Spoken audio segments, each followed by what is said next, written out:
Chapter 1। The brains auto pilot in silence. जब इंसान चुप होता है, दिमाग शांत नहीं होता। यह सबसे पहली, सबसे कड़वी और सबसे खतरनाक सच्चाई है। बाहर का शोर रुकते ही भीतर का शोर बढ़ जाता है। यह विरोधाभास नहीं है, यह दिमाग का असली चेहरा है। तुम सोचते हो कि शांति तुम्हें सुकून देगी, लेकिन शांति सिर्फ एक पर्दा हटाती है। उसके पीछे एक मशीन चल रही होती है, एक ऑटो पायलट, जो तुम्हारे बिना पूछे तुम्हारे ही अतीत को रिवाइंड कर देता है। तुम्हारे डर, तुम्हारी गलती, तुम्हारी कमजोरियां, सब खुली किताब की तरह तुम्हारे सामने रख देता है। इस मशीन का नाम है डिफॉल्ट मोड नेटवर्क। लेकिन इसका काम इतना सरल नहीं जितना यह नाम बताता है। यह नेटवर्क तुम्हें खुद से मिलवाता नहीं, यह तुम्हें तुम्हारे ही कैद खाने में डाल देता है। शांत बैठते ही यह नेटवर्क सक्रिय हो जाता है। तुम सोचते हो तुम आराम कर रहे हो, लेकिन दिमाग समझता है कि अब उसके पास मौका है। यह तुम्हारी आंखों के पीछे, तुम्हारी स्मृतियों में, तुम्हारे पिछले फैसलों में घुस जाता है। यह तुम्हारे अंदर वह सब डिस्टर्ब करता है जिसे तुमने सालों से नहीं छुआ था। साइलेंस कोई सुकून नहीं, साइलेंस एक सिग्नल है। और डिफॉल्ट मोड नेटवर्क उस सिग्नल को ऐसे पकड़ता है जैसे कोई शिकारी रात के जंगल में पत्ते की हल्की सरसराहट पकड़ ले। वह तुरंत सक्रिय हो जाता है, वह तुरंत अतीत में घुस जाता है, वह तुरंत वही फाइल खोलता है जिसे तुमने बंद समझ रखा था। तुमने कभी ध्यान दिया है कि साइलेंस के बीच में सबसे पहले वही बात याद आती है जो अधूरी है, वही इंसान याद आता है जिससे दिल ठीक तरह टूट नहीं पाया, वही गलती याद आती है जिसे तुमने रैशनलाइज करके अपने भीतर कहीं छुपा दिया, वही शर्मनाक पल, वही अनआंसर्ड सवाल, वही अधूरा चैप्टर। यह सब अचानक सरफेस पर आता है। क्यों? क्योंकि डिफॉल्ट मोड नेटवर्क मेमोरी को ऐसे स्कैन करता है जैसे कोई सिक्योरिटी सिस्टम पुरानी कमजोरियों को ढूंढता है। वह वही चीज खोजता है जो इनकम्प्लीट है, और जैसे ही वह इनकम्प्लीट फोल्डर मिलता है, वह उसे खुला छोड़ देता है। तुम इसे ओवरथिंकिंग समझते हो, लेकिन यह वास्तविक ओवरथिंकिंग नहीं, यह मेमोरी रिप्ले नहीं, यह साइकोलॉजिकल ऑटो स्कैनिंग है। दिमाग शांत होकर भी काम करता है, और वह खुद को स्कैन करता है। और जिस दिन उसे साइलेंस मिल जाती है, वह तुम्हारे भीतर के सबसे पुराने, सबसे फ्रैजाइल हिस्से तक पहुंच जाता है। इसीलिए साइलेंस सबसे ज्यादा डेंजरस होता है, क्योंकि साइलेंस के अंदर तुम अकेले नहीं होते। तुम्हारे साथ तुम्हारी यादें होती है, तुम्हारी कमजोरियां होती है, तुम्हारी असफलताएं होती है, तुम्हारे सप्रेस्ड इमोशंस होते हैं। गुस्सा, अपराधबोध, शर्म, अतीत की टूटन, वो सारे माइक्रो ट्रॉमास जिन्हें तुमने कॉन्शियसली भुला दिया, लेकिन इमोशनल सिस्टम ने कभी नहीं भुलाया। और जब शांत वातावरण में एक्सटर्नल नॉइज बंद होता है, तो ये इंटरनल गोस्ट्स उठकर चलने लगते हैं। डिफॉल्ट मोड नेटवर्क बहुत चतुर है। यह सिर्फ यादें नहीं उठाता, यह यादों को मीनिंग भी देता है। यह तुम्हें एक कहानी सुनाता है, एक ऐसी कहानी जिसे तुम रोकना चाहते हो लेकिन रोक नहीं पाते। तुम साइलेंस में बैठकर खुद को ऑब्जर्व नहीं करते, तुम साइलेंस में बैठकर खुद को जस्टिफाई करने लगते हो। क्यों वो रिश्ता टूटा, क्यों वो निर्णय गलत हुआ, क्यों वो व्यक्ति चला गया। तुम सोचते हो कि तुम सोच रहे हो, लेकिन सच ये है कि तुम सोच नहीं रहे, तुम्हें सोचवाया जा रहा है। तुम्हें उस नेटवर्क द्वारा इंटरनली मैनिपुलेटेड किया जा रहा है जिसे तुमने कभी पहचाना ही नहीं। डिफॉल्ट मोड नेटवर्क तुमसे सिर्फ एक चीज चाहता है, कंट्रोल। और कंट्रोल का पहला नियम है तुम्हें कमजोर बनाना, तुम्हें याद दिलाना कि तुम कहां गलत हुए, तुम्हें याद दिलाना कि तुम किस जगह फ्रैजाइल हो, तुम्हें याद दिलाना कि तुम किस मेमोरी के आगे पावरलेस हो। अगर तुम साइलेंस को एक पीसफुल स्टेट समझ रहे थे, तो ये चैप्टर तुम्हें बता रहा है कि साइलेंस एक्चुअली एक साइकोलॉजिकल ट्रैप है। जब तुम शांति चाहते हो, दिमाग तुम्हें लाउडेस्ट वर्जन ऑफ योरसेल्फ वापस दे देता है। कभी सोचा है क्यों? क्योंकि हर अनरिजॉल्व्ड मेमोरी दिमाग के लिए अनफिनिश्ड बिजनेस है। और दिमाग अधूरे कामों को भूलता नहीं, वह उन्हें बार बार उठाता है ताकि उन्हें क्लोज कर सके। लेकिन इंसान अपनी भावनाएं बंद कर देता है। इंसान क्लोजर के बिना आगे बढ़ जाता है। इंसान बातों को टाल देता है। इंसान सोचता है कि भूल जाना ही समाधान है। दिमाग इससे सहमत नहीं होता। दिमाग कहता है, जब तक यह पूरा नहीं होगा मैं इसे उठाता रहूंगा। और जब तुम साइलेंस में बैठते हो, वह अपना मौका ले लेता है। एक लंबा दिन जब खत्म होता है और तुम फाइनली बिस्तर पर लेटते हो, डर वहीं से शुरू होता है। क्योंकि तुम्हारा दिमाग कहता है, अब कोई डिस्ट्रैक्शन नहीं, अब चलो हिसाब किताब करते हैं। यही वजह है कि सोने से पहले दिमाग सबसे ज्यादा एक्टिव महसूस होता है। यही कारण है कि रातें सबसे ज्यादा नॉइजी होती है। यही वजह है कि साइलेंस हमेशा हमला करती है।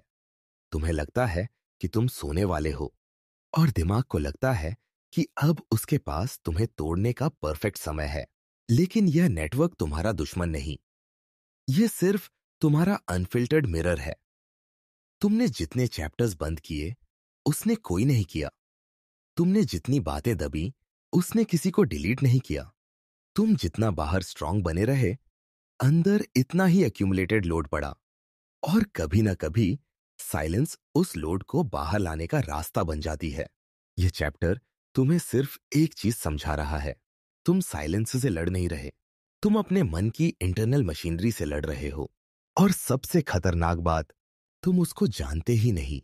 अब सवाल यही है, अगर साइलेंस तुम्हें खुद से मिलवाती है, तो तुम्हारा माइंड तुम्हें खुद के सबसे डार्क पार्ट से क्यों मिलवाता है? क्यों वही बातें सरफेस पर आती है जो दर्द देती है? यह सिर्फ मेमोरी का गेम नहीं है, यह अटेंशन का गेम है, यह इंटरनल फोकस का गेम है। यह वही जगह है जहां डिफॉल्ट मोड नेटवर्क अकेले काम नहीं करता। एक और सिस्टम स्टेपिंग इन करता है जो तुम्हारी अटेंशन को हाईजैक करता है। और यही हमें अगले चैप्टर में लेकर जाता है। अगले चैप्टर में हम यह समझेंगे कि दिमाग साइलेंस में सिर्फ यादें क्यों नहीं उठाता, वह उन्हें बढ़ाकर एम्पलीफाइड क्यों करता है। क्यों साइलेंस अटेंशन को अंदर खींच लेती है और इंट्रूसिव थॉट्स को अनकंट्रोलेबल बना देती है।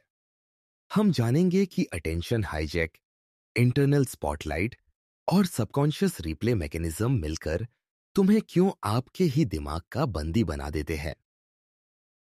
चैप्टर 2, ब्रेन सर्किट्स, डीएमएन और सेल्फ फोकस। साइलेंस सिर्फ तुम्हें तुम्हारी यादों तक नहीं ले जाती, यह तुम्हें तुम्हारे दिमाग की गहराई में मौजूद उन सर्किट्स तक धकेल देती है जिन्हें तुमने कभी महसूस भी नहीं किया। तुम समझते हो कि साइलेंस एक मोमेंट है, पर साइलेंस एक दरवाजा है। और चैप्टर 2 में तुम उस दरवाजे के पीछे की असली दुनिया देखोगे। वह दुनिया जहां डिफॉल्ट मोड नेटवर्क सिर्फ एक्टिव नहीं होता, वह तुम्हारी आइडेंटिटी को पीछे से कंट्रोल करता है। वह तुम्हारे थॉट्स का डायरेक्टर बन जाता है और तुम उसकी स्क्रिप्ट फॉलो करने लगते हो, बिना यह जाने कि यह कहानी तुम्हारी इच्छाओं की नहीं, तुम्हारी कंडीशनिंग की है। जब तुम किसी काम में लगे रहते हो, तुम्हारी अटेंशन बाहर होती है। लेकिन जैसे ही बाहरी दुनिया फेड होती है, डीएमएन जाग उठता है। और यह जागना शांत नहीं होता, यह सर्जिकल होता है। डीएमएन तुम्हारी ब्रेन एक्टिविटी को धीरे धीरे खींचकर अंदर की तरफ मोड़ देता है। तुम अपने शरीर के कमरे में बैठे हो, लेकिन तुम्हारा माइंड किसी और कमरे में चला जाता है। उस कमरे में जहां तुम्हारी मेमोरीज, तुम्हारी फियर्स, तुम्हारी आइडेंटिटी, सारा कुछ बिना परमिशन के खुला हुआ है। यही वह जगह है जहां डीएमएन सेल्फ फोकस शुरू करता है। सेल्फ फोकस सुनने में हार्मलेस लगता है, लेकिन यह दिमाग की सबसे डेंजरस साइकोलॉजिकल एक्टिविटी है। जिस स्प्लिट सेकेंड में बाहरी ऑब्जेक्ट्स गायब होते हैं, डीएमएन तुम्हें तुम्हारे भीतर ट्रैक करना शुरू कर देता है। तुम अपनी ही कहानी के एक स्पेक्टेटर बन जाते हो और डीएमएन तुम्हें वही सीन्स दिखाता है जो इनकम्प्लीट है, जो इमोशनली लोडेड है, जो तुम्हारी आइडेंटिटी को सबसे ज्यादा शेक करते हैं।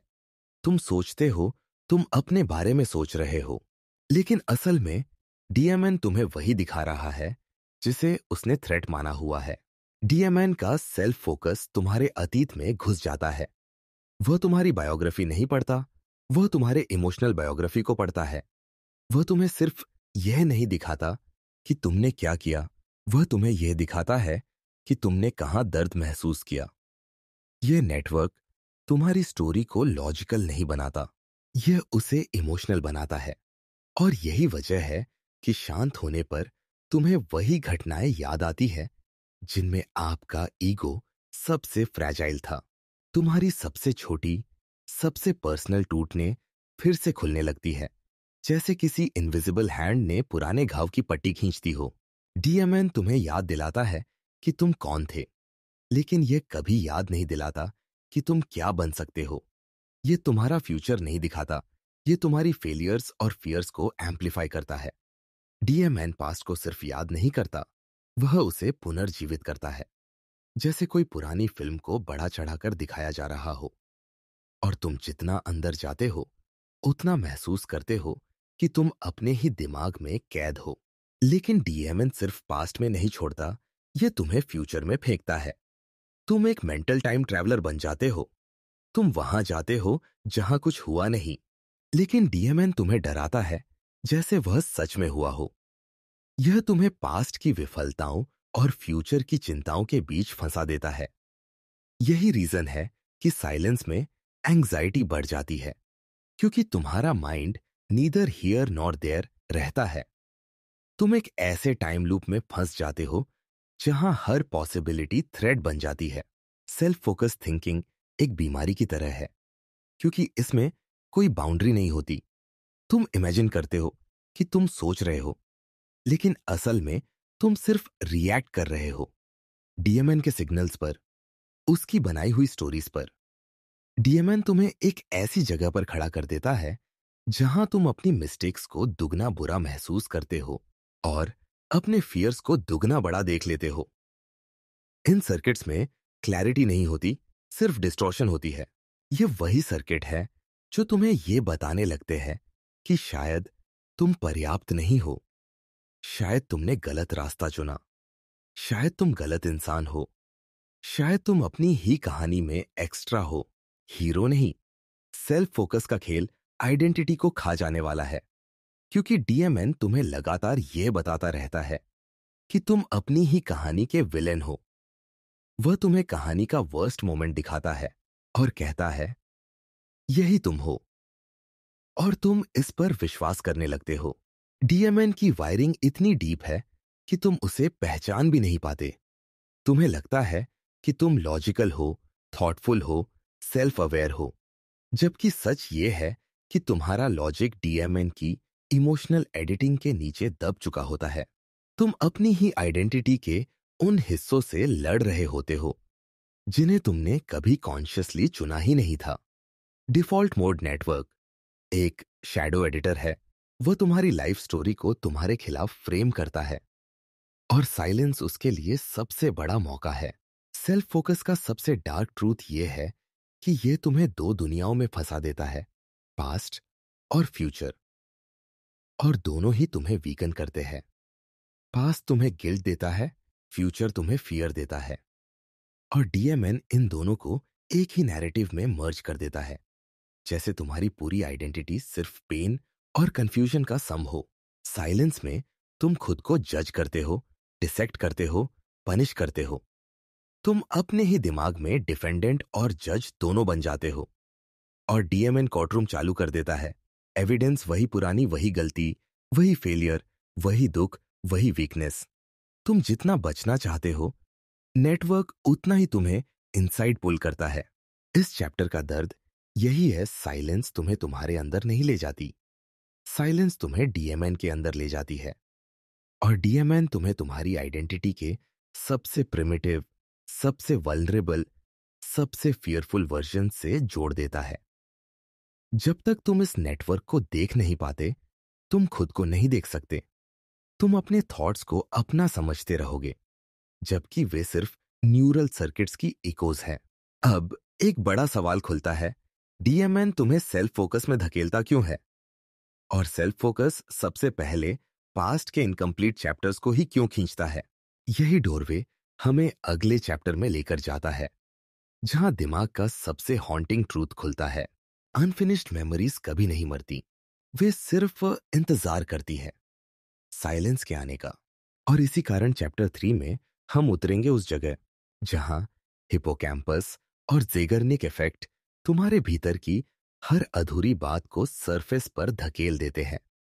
अगला अध्याय दिखाएगा कि क्यों दिमाग इनकम्प्लीट एक्सपीरियंसेस को छोड़ता नहीं, क्यों हर अधूरा रिश्ता, अधूरी बातचीत, अधूरा फैसला साइलेंस में लौट आता है, और कैसे मेमोरी सर्किट्स तुम्हें बार बार उसी पेन पॉइंट पर खींच लेते हैं जिसे तुमने कॉन्शियसली दफनाया था। Chapter 3, unfinished business, memory, the hippocampus and the Zeigarnik trap. जब तुम शांत बैठते हो, दिमाग सबसे पहले उन बातों को याद नहीं करता जो सुंदर थीं या पूरी हो चुकी थीं। वह उन चीजों को याद करता है जो अधूरी थीं, अधूरे रिश्ते, अधूरी बातचीत, अधूरे फैसले, अधूरे सपने, अधूरे दर्द। और यह कोई आध्यात्मिक घटना नहीं, कोई भावनात्मक कमजोरी नहीं, यह दिमाग के आर्किटेक्चर की सबसे निर्दयी सच्चाई है। इस चैप्टर में तुम उस जगह उतरने वाले हो जहां दिमाग स्मृतियों को संजोता नहीं, उन्हें दबाए रखता है, पकाए रखता है और सही समय मिलने पर सरफेस पर फेंक देता है। इस जगह का नाम है हिपोकैम्पस, और हिपोकैम्पस वही है जहां तुम्हारे जीवन की हर मेमोरी के पीछे की इलेक्ट्रिसिटी सो रही होती है, लेकिन कभी मरती नहीं। हिपोकैम्पस सिर्फ यादें स्टोर नहीं करता, वह उन्हें इनकम्प्लीट और कंप्लीट के टैग्स देता है। और जितना तुम समझते हो कि तुमने किसी मेमोरी को मूव ऑन कर दिया है, हिपोकैम्पस उसे उतना ही ज्यादा टाइटली होल्ड करता है, जैसे किसी लॉक्ड कमरे में ऐसी चीजें रखी हो जिन्हें तुम भूलना चाहते हो, पर दिमाग उन्हें खजाने की तरह छुपाकर रख लेता है। यह ऑर्गन एक लाइब्रेरियन नहीं, एक क्यूरेटर है। यह सिर्फ सहेजता नहीं, ये डिसाइड करता है कि कौन सी मेमोरी तुम्हें चुभेगी और कौन सी नहीं। और यही कारण है कि साइलेंस में जो मेमोरीज उठती है वे हमेशा क्लीन नहीं होती। They are the ones you left unfinished. Zeigarnik effect इसी जगह जन्म लेता है। यह वही साइकोलॉजिकल कानून है जिसके अनुसार अधूरी चीजें दिमाग में सबसे जोर से टिकती है। दिमाग पूरी हुई चीजों को छोड़ देता है, लेकिन जो पूरी नहीं हुई वे दिमाग के लिए अनरिजॉल्व टेंशन बन जाती है। तुम सोचते हो कि कोई ब्रेकअप खत्म हो गया क्योंकि मंथ्स गुजर गए। तुम सोचते हो कि कोई जुबानी लड़ाई खत्म हो गई क्योंकि लोग बदल गए। तुम सोचते हो कि वह गिल्ट अब दब गया होगा क्योंकि तुमने उसे रैशनलाइज कर लिया। लेकिन हिपोकैम्पस इसे कंप्लीटेड नहीं मानता, वह इसे एक ओपन फाइल की तरह रखता है। और जब साइलेंस आती है, वही फाइल्स सबसे पहले खुलती है। तुम्हें लगता है कि तुम ओवरथिंक कर रहे हो, लेकिन यह ओवरथिंकिंग नहीं, यह अनफिनिश्ड बिजनेस का न्यूरोलॉजिकल रिप्ले है। तुम्हारा दिमाग तुम्हें टॉर्चर नहीं कर रहा, वह सिर्फ अपना काम कर रहा है। उसे जो भी इनकम्प्लीट दिखता है वह उसे सरफेस पर लाता है ताकि उसे पूरा किया जा सके। लेकिन इंसान भावनाओं से बना है और दिमाग मैकेनिक्स से। दिमाग को ख्याल नहीं कि वह किसी दर्द को उठा रहा है, उसे सिर्फ यह दिखता है कि यह पेंडिंग है। यही वजह है कि जब तुम चुप होते हो, सबसे पहले वही बातें आती हैं जिन्हें तुमने कभी क्लोजर नहीं दिया। कोई रिश्ता जो अचानक खत्म हुआ, कोई प्रॉमिस जो टूट गया, कोई चांस जिसे तुमने डर के कारण नहीं लिया, कोई गलती जिसे तुमने माफ नहीं किया। हिपोकैम्पस हर उस पल को ट्रैक करता है जिसमें तुम इमोशनली चार्ज थे और उसे इनकम्प्लीट माना जाता है जब तक तुम उसे कॉन्शियसली एक्सेप्ट, एक्सप्रेस या रिजॉल्व नहीं कर देते। साइलेंस तुम पर हमला नहीं करती, साइलेंस तुम्हारे अंदर उस दरवाजे को खोलती है जहां हिपोकैम्पस ने सब अधूरी बातें रख छोड़ी है। और यह दरवाज़ा से दरवाजा जितना अंधेरा है उतना ही ईमानदार भी। यह वहां ले जाता है जहां तुम जाकर असहज हो जाते हो, उस जगह जहां तुमने अपने ही जीवन के सबसे क्रूशियल मोमेंट्स को पॉज पर छोड़ दिया था। यही कारण है कि किसी के दुखद रिश्ते की याद अचानक रात में उभर आती है। कोई बातचीत जो कभी पूरी नहीं हुई, वह कुछ सालों बाद भी अचानक दिमाग में रिप्ले होती है। कोई गलती जो मामूली लगती थी, लेकिन वास्तव में इमोशनल रप्चर थी, अभी भी दिमाग की गहराई में स्टोर्ड होती है। और साइलेंस की पहली सांस लेते ही हिपोकैम्पस उसे एक्टिव कर देता है, जैसे किसी पुराने आग की राख में फिर से चिंगारी जल उठी हो। ज़ैगार्निक इफेक्ट का सबसे डार्क एस्पेक्ट यह है कि दिमाग क्लोजर चाहता है। चाहे क्लोजर सच में मिले या सिर्फ इमेजिन्ड हो, उसे फर्क नहीं पड़ता। दिमाग को सिर्फ स्ट्रक्चर चाहिए, मीनिंग चाहिए, एंड चाहिए। लेकिन जीवन ऐसा नहीं होता। रिश्ते एंड नहीं होते, वे फेड होते हैं। बातचीत खत्म नहीं होती, वह बीच में टूट जाती है। सपने बदलते हैं, पूरे नहीं होते। यही मिसमैच हिपोकैम्पस को डिस्टर्ब करता है। यही मिसमैच साइलेंस में दर्द बनकर उभरता है। मेमोरी सर्किट सिर्फ पैसिवली स्टोर नहीं करते, वे एक्टिवली रिएक्टिवेट होते हैं। यानी हर मेमोरी सिर्फ एक फाइल नहीं, एक इलेक्ट्रिकल पैटर्न है। और जितना इमोशनली इंटेंस मोमेंट होता है, हिपोकैम्पस उसे उतना स्ट्रांगली एनकोड करता है।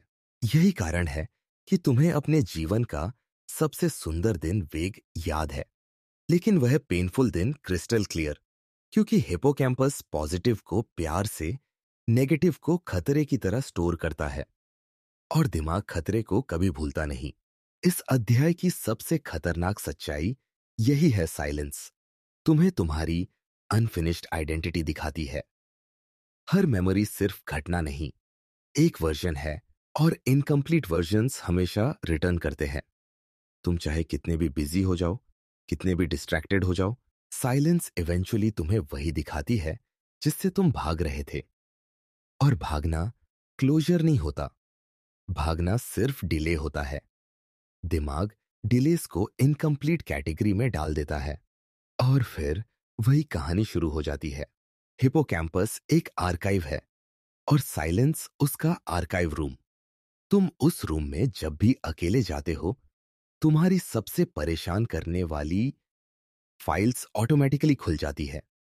और तुम ये सोचते हो कि तुम्हें रैंडम चीजें याद आ रही हैं, लेकिन रैंडमनेस दिमाग की वोकेबलरी में होता ही नहीं। जो याद आता है, वो इसलिए आता है क्योंकि वह अभी भी अनफिनिश्ड है। यह चैप्टर तुम्हें सिर्फ एक पेनफुल रियलाइजेशन तक नहीं लाता, ये तुम्हें एक डीपर अंडरस्टैंडिंग तक ले जाता है कि दिमाग इनकम्प्लीट एक्सपीरियंसेस को कभी अकेला नहीं छोड़ता। और जब तुम ये समझ लेते हो, तब तुम साइलेंस से डरना बंद करते हो। तुम साइलेंस को डिकोड करना शुरू कर देते हो। लेकिन असली सवाल अभी खुलने वाला है। अगर हिपोकैम्पस मेमोरीज को उठाता है, तो उन मेमोरीज से जुड़ी भावनाएं कौन जगाता है? कौन सा circuit guilt, fear, shame, regret को फिर से एक्टिव कर देता है? यही उस डार्कनेस की अगली सीढ़ी है, जहां दिमाग सिर्फ मेमोरी नहीं दिखाता, वह तुम्हें दर्द भी महसूस कराता है। और इसके लिए अगला चैप्टर तैयार है, आमिगडाला। अगले अध्याय में हम उस इमोशनल सर्किटरी में उतरेंगे जहां दिमाग की सबसे रॉ, सबसे प्राइमल, सबसे पेनफुल रिएक्शन स्टोर्ड होती है। अमिगडाला, यही वह जगह है जो साइलेंस में डोरमेंट नहीं रहती। यही वो जगह है जो हर इनकम्प्लीट मेमोरी में इमोशन का करंट भर देती है। और यही वजह है कि कुछ यादें सिर्फ यादें नई चोट बनकर लौटती हैं। Chapter 4, emotional electro circuit. तुम्हें लगता है कि साइलेंस में तुम्हें सिर्फ यादें पकड़ती है, लेकिन असल में साइलेंस तुम्हें यादें नहीं पकड़ती। साइलेंस तुम्हें उन भावनाओं में फेंक देती है जो यादों के पीछे छुपी रहती है। मेमोरी कभी अकेली नहीं होती, वह हमेशा एक इमोशनल करंट के साथ जुड़ी होती है। और यह करंट पैदा कहाँ होता है? उस जगह से जिसे तुमने कभी देखा नहीं, लेकिन जिसने तुम्हें हमेशा नियंत्रित किया है।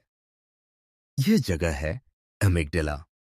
ये दिमाग का सबसे प्राइमल, सबसे रॉ, सबसे अनफॉरगिविंग हिस्सा है। जब तुम साइलेंस में गिरते हो, अमिगडाला जागती है। और जब अमिगडाला जागती है, तुम्हारे भीतर का दर्द भी जाग जाता है। अमिगडाला कोई नॉर्मल स्ट्रक्चर नहीं है। यह एक फायर अलार्म है, लेकिन ऐसा अलार्म जो हर बार अब भी बज उठता है, भले ही आग सालों पहले बुझ चुकी हो। यह तुम्हारे पुराने दर्द, पुरानी गलतियों, पुरानी शर्म और पुरानी असुरक्षाओं की पूरी इलेक्ट्रिसिटी को फिर से एक्टिवेट कर देता है। इसी वजह से साइलेंस में सिर्फ यादें नहीं आती, उन यादों से जुड़ा इमोशनल शॉक भी उठकर सतह पर आ जाता है। यह सिर्फ एक थॉट नहीं होता, it is an entire emotional storm. Amygdala का काम सिंपल है, थ्रेट डिटेक्ट करना। खतरा चाहे वास्तविक हो या कल्पित, नया हो या पुराना, बाहर से आ रहा हो या भीतर से, अमिगडाला के लिए सब थ्रेट एक जैसे होते हैं। इसलिए जब कोई पुरानी मेमोरी हिपोकैम्पस से उठती है, अमिगडाला उसे थ्रेट मानकर इमोशनल चार्ज भर देता है। यही कारण है कि एक साधारण मेमोरी कभी-कभी एक आकस्मिक दर्द में बदल जाती है। तुम सोचते हो कि तुम एक मेमोरी याद कर रहे हो, लेकिन तुम असल में उस मेमोरी के साथ स्टोर्ड भावनाओं को फिर से जी रहे होते हो। इसका सबसे खतरनाक पहलू यह है कि एमिगडाला मेमोरी को नहीं समझती, वह सिर्फ इमोशन समझती है। यदि कोई मेमोरी दर्द के साथ जुड़ी थी, वह मेमोरी अब भी दर्द ही पैदा करेगी। अगर कोई कॉन्वर्सेशन गिल्ट से जुड़ी थी, वह अब भी गिल्ट रिटर्न करेगी। अगर कोई ब्रेकअप शेम से जुड़ा था, साइलेंस में वह शेम तुम्हें उतनी ही साफ, उतनी ही तेज और उतनी ही हैवी लगेगी जैसे वह कल ही हुई हो। अमिगडाला के लिए टाइम नाम की कोई चीज नहीं होती। वह पास्ट और प्रेजेंट को एक ही फ्रेम में रख देती है। और यही वजह है कि साइलेंस तुम्हें उन भावनाओं में फेंक देती है जिन्हें तुमने वर्षों पहले दफनाया था।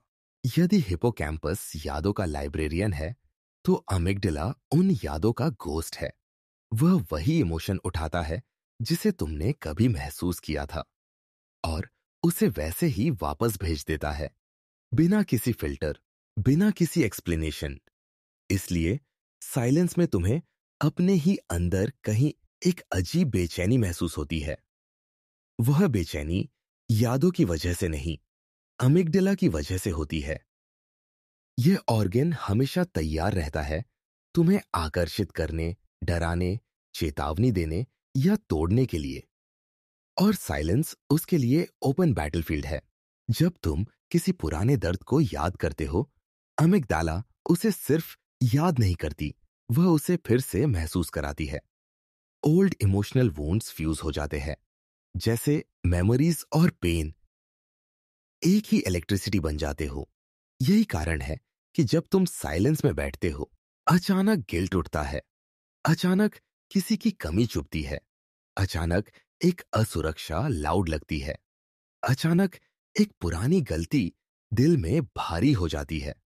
एमिगडाला उन सभी फॉरगॉटन वायर्स को दोबारा जोड़ देती है, और उस फ्यूज से पैदा होती है वह बर्निंग फीलिंग जिसे तुम एक्सप्लेन नहीं कर पाते।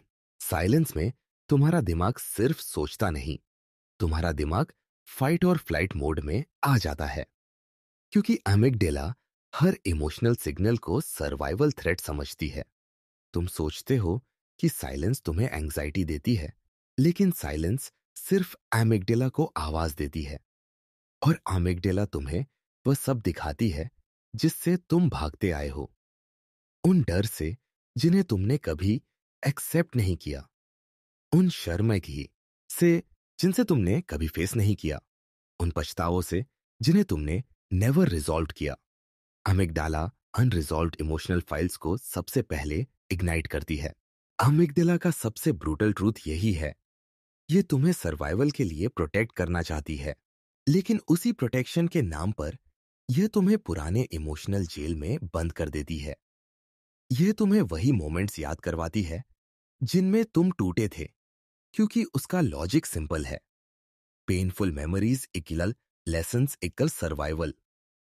लेकिन तुम इंसान हो, मशीन नहीं। पेन तुम्हारे लिए सिर्फ लेसन नहीं, वुंड भी है। और अमिगडाला वुंड को हील नहीं करती, वह उसे सिर्फ याद दिलाती रहती है।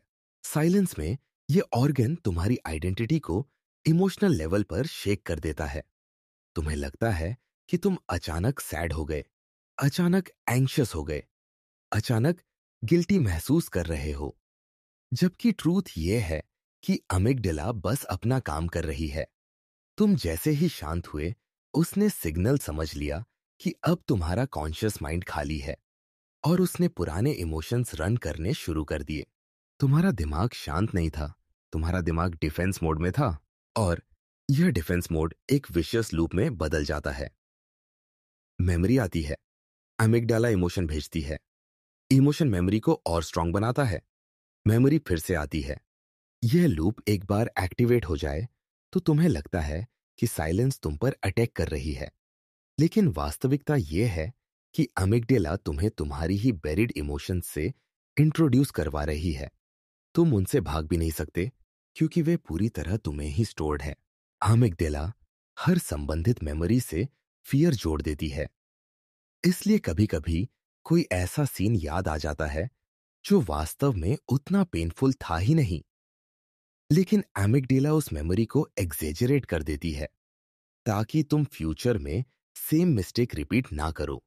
बस यही उसकी वायरिंग है, फियर को एम्पलीफाई करना, और यही साइलेंस को अनबेरेबल बनाता है। लेकिन इस सारी डार्कनेस में एक हिडन लिबरेशन भी है। जब तुम समझ जाते हो कि साइलेंस तुम्हें इमोशनल पेन नहीं दे रही, बल्कि अमिगडाला की ओल्ड प्रोग्रामिंग दे रही है, तभी तुम उस पेन से बाहर निकलने की शुरुआत करते हो। पेन खत्म नहीं होता, लेकिन तुम्हारा उससे रिश्ता बदल जाता है। अब असली सवाल यह है कि आइडेंटिटी के भीतर कौन सा हिस्सा इन मेमोरीज को स्वीकारता है, कौन सा हिस्सा इन इमोशंस को अपने ऊपर लेता है। अमिगडाला पेन देती है, लेकिन वह पेन किसे चोट पहुंचाता है? कौन सा हिस्सा मैं बनकर इन इमोशंस को एब्जॉर्ब करता है? यही हमें अगले चैप्टर में ले जाता है, जहां ईगो और आइडेंटिटी की वो सबसे डेंजरस लूप्स खुलती है, जो साइलेंस में सबसे तेज एक्टिवेट होती है। अगला चैप्टर दिखाएगा कि क्यों साइलेंस तुम्हें मैं कौन हूं जैसे सवालों में फेंक देता है, क्यों ईगो पुराने घाव खोलता है, क्यों आइडेंटिटी लूप्स तुम्हें एक ही थॉट में फंसा रखते हैं, और क्यों तुम्हारा माइंड सेल्फ कॉन्फ्लिक्ट का बैटलफील्ड बन जाता है। Chapter 5, ego and identity loops. जब तुम रात में अकेले बैठते हो, जब मोबाइल का शोर, लोगों की आवाजें और दिन भर की भागदौड़ फाइनली बंद हो जाती है, तभी तुम अपने दिमाग में एक अजीब सी हलचल महसूस करते हो। यह हलचल कोई मेमोरी नहीं, कोई थॉट नहीं, यह तुम्हारा ईगो होता है। ईगो वो हिस्सा है जो तुम्हें बताता है कि तुम कौन हो। लेकिन यही ईगो साइलेंस में तुम्हें सबसे ज्यादा टॉर्चर करता है। ईगो तुम्हें आंसर्स नहीं देता, ईगो तुम्हें सवाल देता है। वही सवाल जिनसे तुम दिन में बचकर निकल जाते हो, पर रात की खामोशी में उनसे बच नहीं पाते। साइलेंस ईगो को एम्पलीफाई कर देती है। जैसे ही तुम बाहर की दुनिया से डिस्कनेक्ट होते हो, ईगो तुम्हें उस इंटरनल दुनिया में धकेल देता है जहां तुम खुद से सवाल पूछते हो, मैं ऐसा क्यों हूं? मैंने ऐसा क्यों किया? मैं दूसरों जैसा क्यों नहीं बन पा रहा? मैं कौन हूं? सच में ये सवाल हल्के नहीं होते। ये सवाल आइडेंटिटी को चीरते हैं। ईगो इस तरह के सवाल इसलिए पूछता है क्योंकि उसे कंट्रोल चाहिए। ईगो को हमेशा अपनी कहानी चाहिए।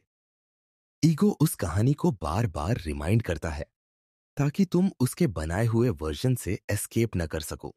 ईगो का सबसे डेंजरस खेल यह है कि यह तुम्हें तुम्हारे पुराने वर्जन से बांध कर रखता है। तुम शायद बदल चुके हो, ग्रोन हो चुके हो, मैच्योर हो चुके हो, बट ईगो तुम्हारे अंदर वही पुराना इनसिक्योर वर्जन रिप्ले करता रहता है। वह वही गलती याद दिलाता है जिसे तुमने सालों पहले मूव ऑन कर दिया। वही शर्मनाक पल, वही रिजेक्शन, वही फेलियर। ईगो इन सबको ऐसे हाईलाइट करता है जैसे वे अभी अभी हुए हो।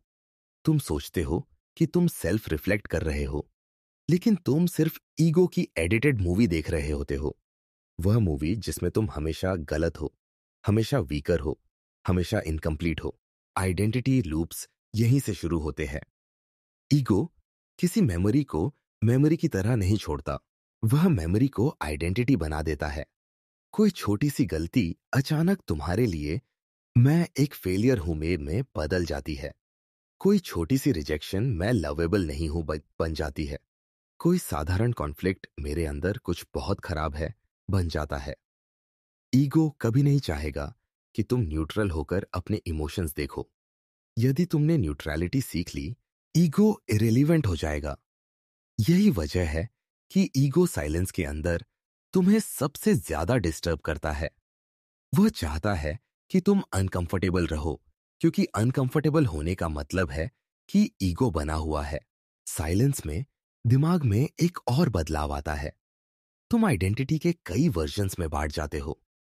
एक वर्जन जो रिग्रेट से भरा है, दूसरा वर्जन जो गिल्ट में दबा है, तीसरा वर्जन जो फ्यूचर को लेकर एंग्शियस है। ये वर्जन्स आपस में टकराते हैं और माइंड में एक केओस पैदा करते हैं, जिसे तुम मंकी माइंड कहते हो। मंकी माइंड सोच नहीं रहा होता, वह पैनिक कर रहा होता है। ईगो इन वर्जन्स को इसलिए जगह देता है ताकि तुम काम न हो पाओ, क्योंकि कामनेस ईगो के लिए खतरा है। कामनेस अवेयरनेस लाती है और अवेयरनेस ईगो को डिसॉल्व कर देती है। तुम्हें कभी लगा है कि साइलेंस में तुम्हारी आवाज नहीं, ईगो की आवाज ज्यादा लाउड होती है? जैसे कोई अनसीन जज तुम्हें लगातार एनालाइज कर रहा हो। तुम बेटर कर सकते थे, तुम कमजोर हो, तुमने लाइफ खराब कर दी। ईगो ये लाइंस विस्पर में नहीं कहता, ईगो इन्हें अनाउंस करता है। ईगो अपने वर्ड्स में पावर डालता है ताकि तुम उसे सच समझ लो। ईगो तुम्हें क्वेश्चन इसलिए नहीं करता ताकि तुम ग्रो कर सको। ईगो तुम्हें क्वेश्चन इसलिए करता है ताकि तुम उससे एस्केप न कर सको। ईगो आइडेंटिटी को ऐसे पकड़े रहता है जैसे वह एक फ्रैजाइल स्कल्पचर हो। ईगो को डर है कि अगर तुमने खुद को ऑब्जेक्टिवली देख लिया तो तुम ईगो द्वारा बनाए गए स्टोरी से बाहर निकल जाओगे। ईगो ये मानकर चलता है कि तुम वही हो जो तुम पहले थे, वही पेन, वही डाउट्स, वही इनसिक्योरिटीज। ईगो पास्ट को तुम्हारे प्रेजेंट में इंजेक्ट करता है, और जब तुम साइलेंस में बैठते हो, यही इंजेक्शन तुम्हें हैवी महसूस कराता है। आइडेंटिटी लूप्स का ह्यूमन साइड बहुत पेनफुल है। तुम किसी इंसान को याद करते हो और ईगो उस याद को रिग्रेट में बदल देता है। तुम किसी मिस्टेक को याद करते हो और ईगो उसे कैरेक्टर फ्लॉ में बदल देता है। तुम किसी लॉस को याद करते हो और ईगो उसे सेल्फ ब्लेम में बदल देता है। ईगो इमोशंस को नहीं समझता, ईगो स्टोरीज बनाता है, और इन स्टोरीज में तुम हमेशा वल्नरेबल दिखाए जाते हो।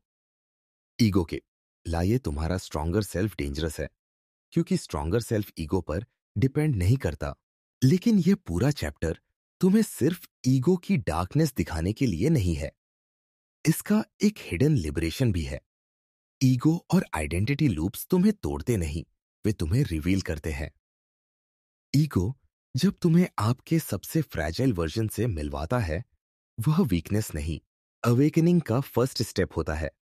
यह रियलाइजेशन कि ईगो की स्टोरीज तुम नहीं हो, तुम उससे कहीं बड़े हो। ईगो सिर्फ तुम्हारे अंदर बैठा एक नैरेटर है, और साइलेंस उसके डायलॉग्स की वॉल्यूम बढ़ा देती है। लेकिन जब तुम्हें नैरेटर दिखना शुरू हो जाता है, तभी तुम्हें कहानी पर कंट्रोल मिलता है। और यहीं से अगला सवाल खुलता है, क्या ये आइडेंटिटी लूप्स बिना एक्सटर्नल हेल्प के टूट सकते हैं? क्या हम डिस्टॉर्शंस, बायसेस और ईगो ड्रिवन नैरेटिव्स को समझकर अपने दिमाग को रीवायर कर सकते हैं? यही डोर अगला चैप्टर खोलता है, जहां थॉट्स का स्ट्रक्चर, डिस्टॉर्शन का साइंस और मन की गहराई में छिपे कॉग्निटिव ट्रैप्स रिवील होंगे, ताकि तुम फाइनली अपने माइंड को उसके ही जाल से बाहर निकाल सको। Chapter 6, cognitive distortions and mind patterns.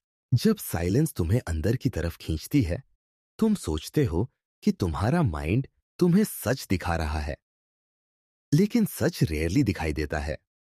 जो दिखाई देता है वह माइंड का ट्विस्टेड वर्जन होता है, एक ऐसा वर्जन जिसे डिस्टॉर्शन शेप करते हैं।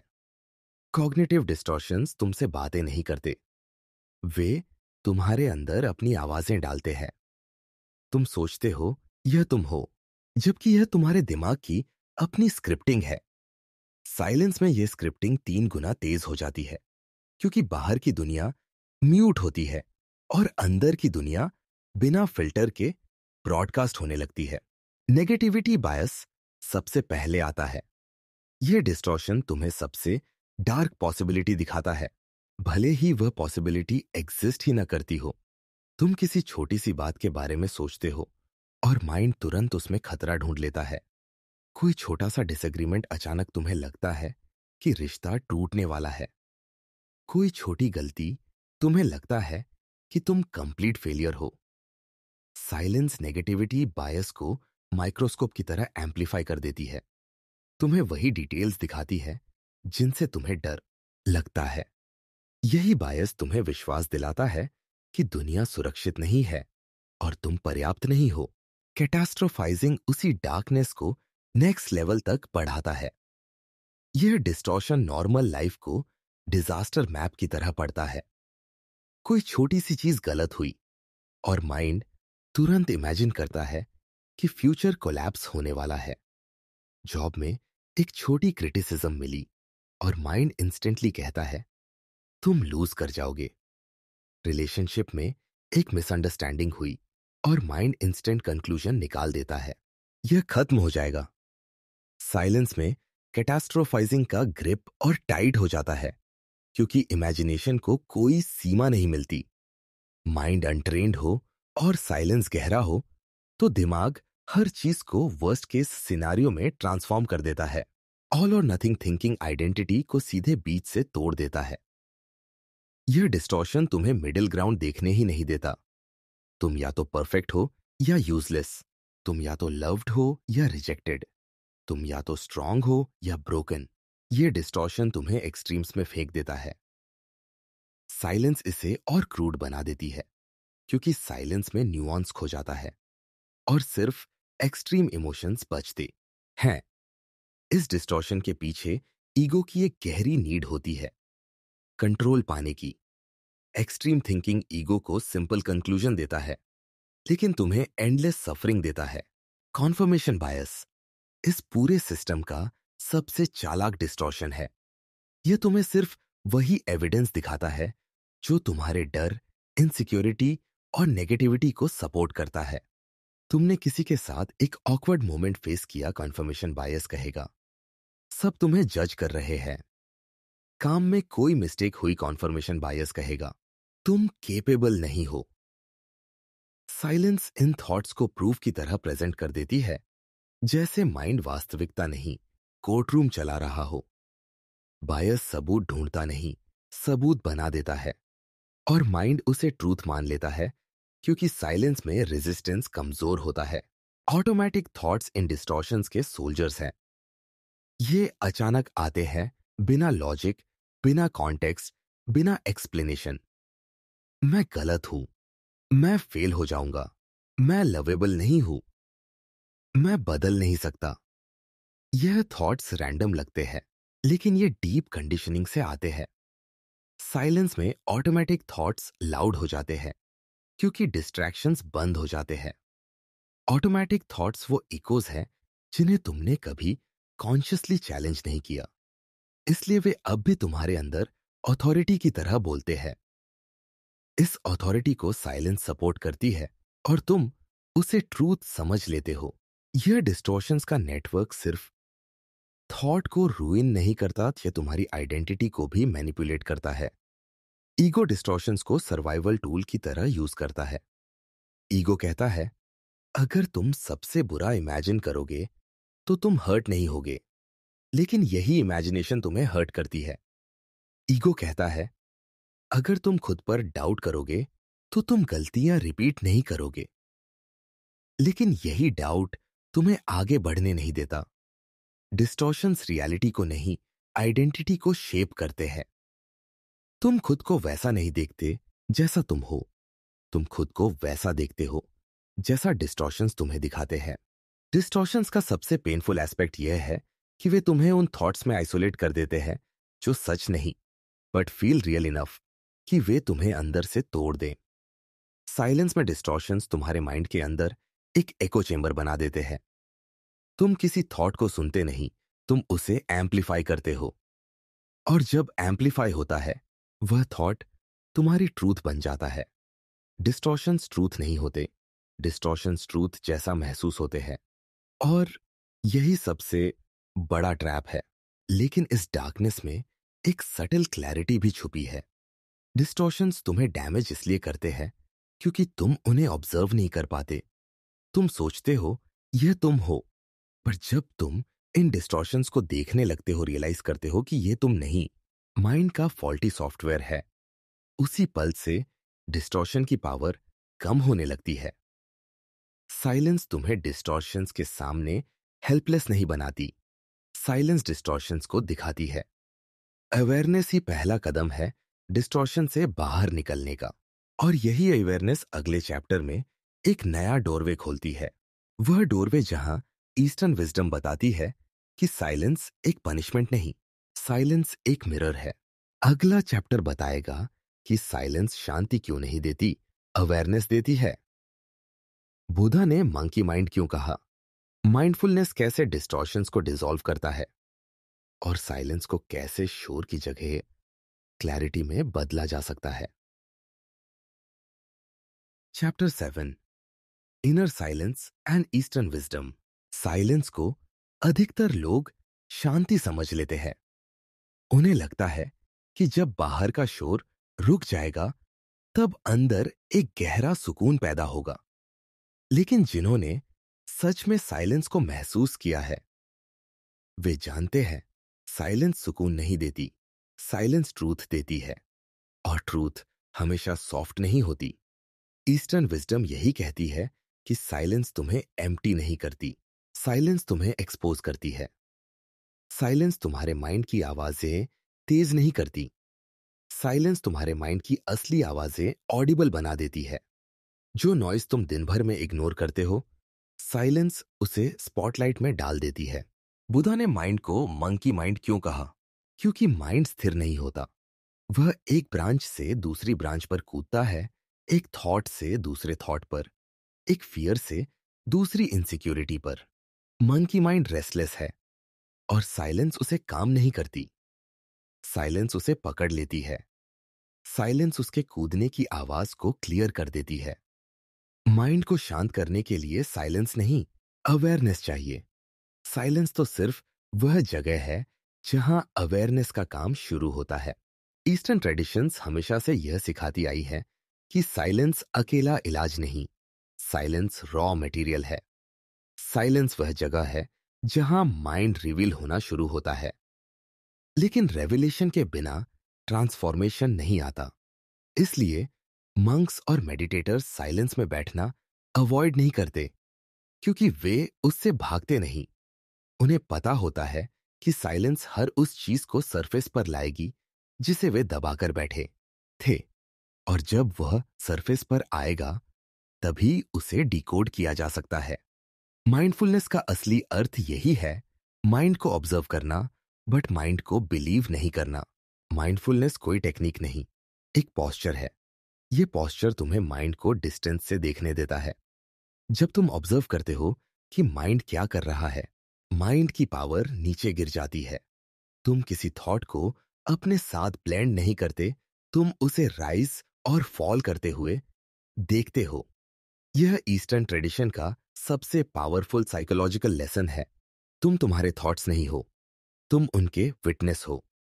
वेस्टर्न साइकोलॉजी डिस्टॉर्शंस को आइडेंटिफाई करती है, ईस्टर्न विजडम डिस्टॉर्शंस को डिसॉल्व करती है। दोनों की जरूरत है, लेकिन डिसॉल्व अवेयरनेस से होता है।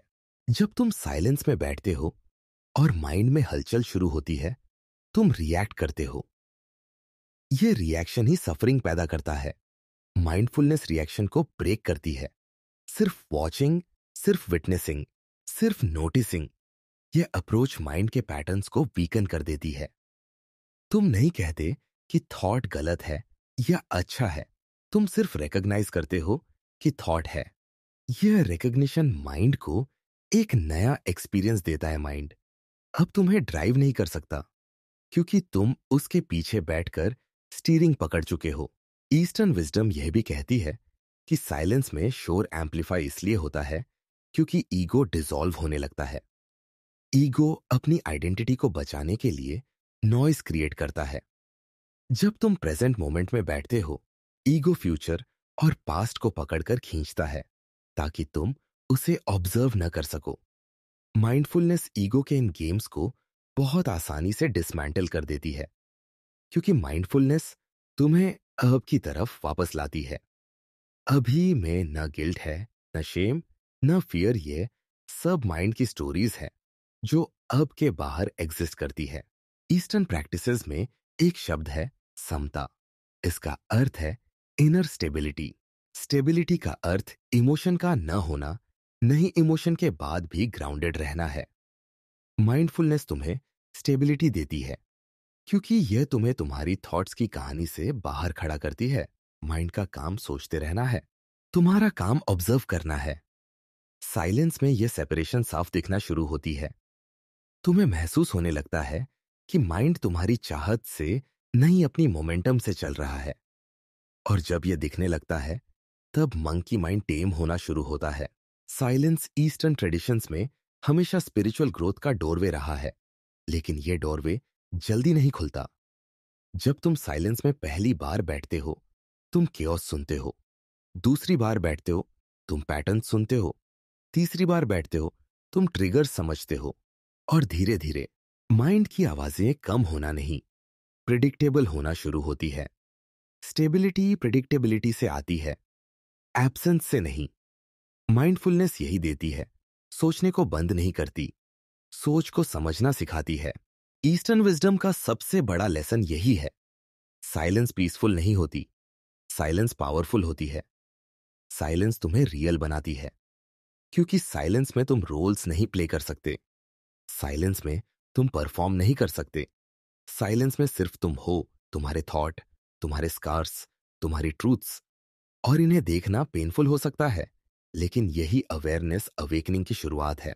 अब सवाल यही है, जब साइलेंस अवेयरनेस देती है तो क्या वह ईगो और डिस्टॉर्शन से बियॉन्ड किसी डीपर स्टेट तक ले जा सकती है? क्या माइंड की एंडलेस नॉइज से ऊपर कोई ऐसी अवस्था है जहां आइडेंटिटी डिसॉल्व हो जाती है? यही अगला अध्याय रिवील करेगा। एक ऐसी अवस्था जहां मैं का एहसास फेड होने लगता है, जहां ईगो की पकड़ ढीली पड़ने लगती है और जहां माइंड फाइनली शांत होना शुरू होता है। Ego dissolution. Chapter 8, ego dissolution experiences. जब साइलेंस का सामना तुम्हारी अवेयरनेस से होता है, माइंड में एक अजीब सा खिंचाव शुरू होता है। यह खिंचाव डरावना भी लगता है और स्ट्रेंजली फ्रीइंग भी। ईगो उस खिंचाव को खतरा मानता है क्योंकि ईगो को स्टेबिलिटी चाहिए, भले वह स्टेबिलिटी दर्द से भरी क्यों न हो। ईगो हमेशा चाहता है कि तुम उसके बनाए हुए मैं बने रहो। लेकिन जैसे ही अवेयरनेस गहरी होती है, ईगो अपना कंट्रोल खोने लगता है। इसी क्षण की शुरुआत है ईगो डिसोल्यूशन, एक ऐसी अवस्था जहां मैं की पकड़ धीरे धीरे ढीली पड़ने लगती है। और यह वह अनुभव है जिसे समझना, महसूस करना, सहना और ट्रांसेंड करना हर इंसान के लिए ट्रांसफॉर्मेटिव होता है। ईगो का डिसॉल्विंग कोई स्पिरिचुअल फिक्शन नहीं, यह एक साइकोलॉजिकल फिनोमेनन है। जब तुम डीप साइलेंस में जाते हो, माइंड की हैबिचुअल आइडेंटिटी वीकन होने लगती है। तुम अचानक महसूस करते हो कि तुम्हारे थॉट्स सिर्फ थॉट्स हैं, इमोशन सिर्फ सेंसेशंस हैं, और आई सिर्फ एक लेबल है जिसे माइंड ने कन्वीनियंस के लिए क्रिएट किया था। जब यह लेयर ढीली होती है, ईगो को पैनिक होता है। ईगो की सर्वाइवल आइडेंटिटी से जुड़ी होती है, और जब आइडेंटिटी कमजोर होती है, ईगो डिफेंस में चला जाता है।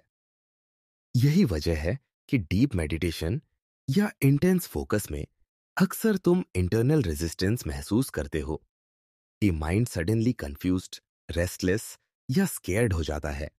यह कंफ्यूजन कोई प्रॉब्लम नहीं, ये डिसोल्यूशन की शुरुआत है। जब ईगो डिसॉल्व होना शुरू होता है, माइंड एक नई तरह की स्पेशियसनेस महसूस करता है। थॉट्स अब भी आते हैं, लेकिन वे तुमसे चिपकते नहीं।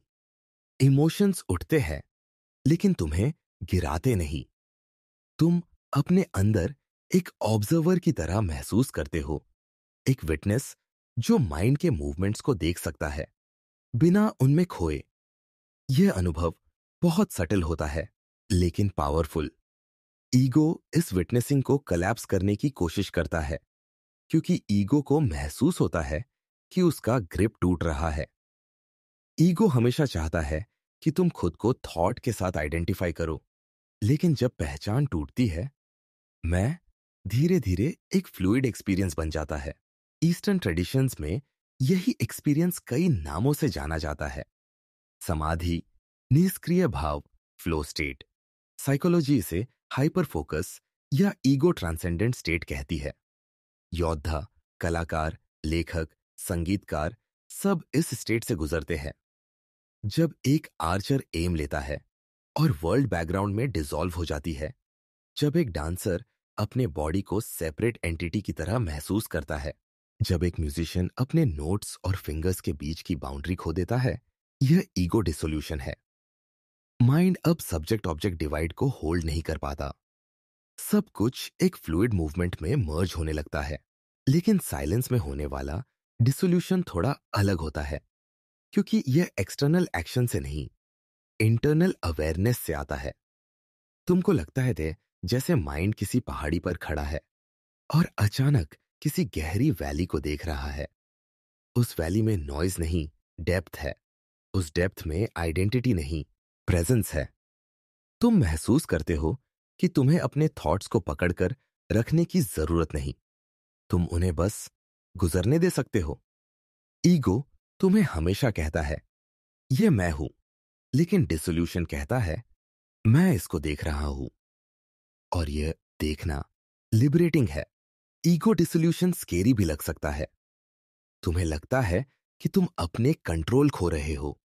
तुम्हें लगता है कि तुम खुद से दूर हो रहे हो। लेकिन सच में तुम कंट्रोल लूज नहीं कर रहे, तुम ईगो का कंट्रोल लूज कर रहे हो। तुम आइडेंटिटी लूज नहीं कर रहे, तुम आइडेंटिटी के इल्यूजन से बाहर आ रहे हो। ईगो तुम्हें इतने सालों तक यह विश्वास दिलाता रहा कि तुम्हारा स्वयं, तुम्हारे थॉट्स हैं, तुम्हारे रोल्स हैं, तुम्हारी मिस्टेक्स हैं, तुम्हारी स्टोरीज हैं। लेकिन डिसोल्यूशन तुम्हें पहली बार दिखाता है कि सेल्फ उन सबके बीनीथ मौजूद है। जब ईगो डिसॉल्व होता है, माइंड में एक डीप स्टिलनेस पैदा होती है। ये स्टिलनेस एब्सेंस नहीं, प्रेजेंस से है। एक ऐसी प्रेजेंस जिसे लैंग्वेज में एक्सप्लेन करना ऑलमोस्ट इम्पॉसिबल है। तुम महसूस करते हो कि तुम्हारे अंदर एक अनटच्ड स्पेस है, एक स्पेस जो भीड़ से, शोर से, डर से, गिल्ट से, आइडेंटिटी से अनटच्ड है। यही वह जगह है जहां डीएमएन की हाइपर एक्टिविटी ब्रेक होने लगती है। यही वह जगह है जहां मंकी माइंड अचानक शांत हो जाता है। यही वह जगह है जहां माइंड तुम्हें पहली बार अलाउ करता है कि तुम बिना थॉट्स के भी एग्जिस्ट कर सकते हो। ईगो डिसोल्यूशन कोई परमानेंट स्टेट नहीं, लेकिन यह माइंड को परमानेंटली बदल देता है। एक बार तुम इसे अनुभव कर लो, तुम जानते हो कि थॉट्स तुम्हारी आइडेंटिटी नहीं, सिर्फ मोशन है। तुम जानते हो कि इमोशंस तुमको डिफाइन नहीं, दे पास थ्रू यू। तुम जानते हो कि साइलेंस कोई एनिमी नहीं, it's a doorway. Ego dissolution तुम्हें ईगोलेस नहीं बनाता, लेकिन ईगो डिपेंडेंट नहीं छोड़ता। लेकिन डिसोल्यूशन के बाद भी भीतर एक और गहरी परत रहती है। वह परत जहां तुम्हारे repressed emotions, suppressed personality traits और हिडन शैडोज सोए होते हैं। ईगो के डिसॉल्व होने पर वे शैडोज उठने लगती है। यही अगला स्टेप है, शैडो वर्क।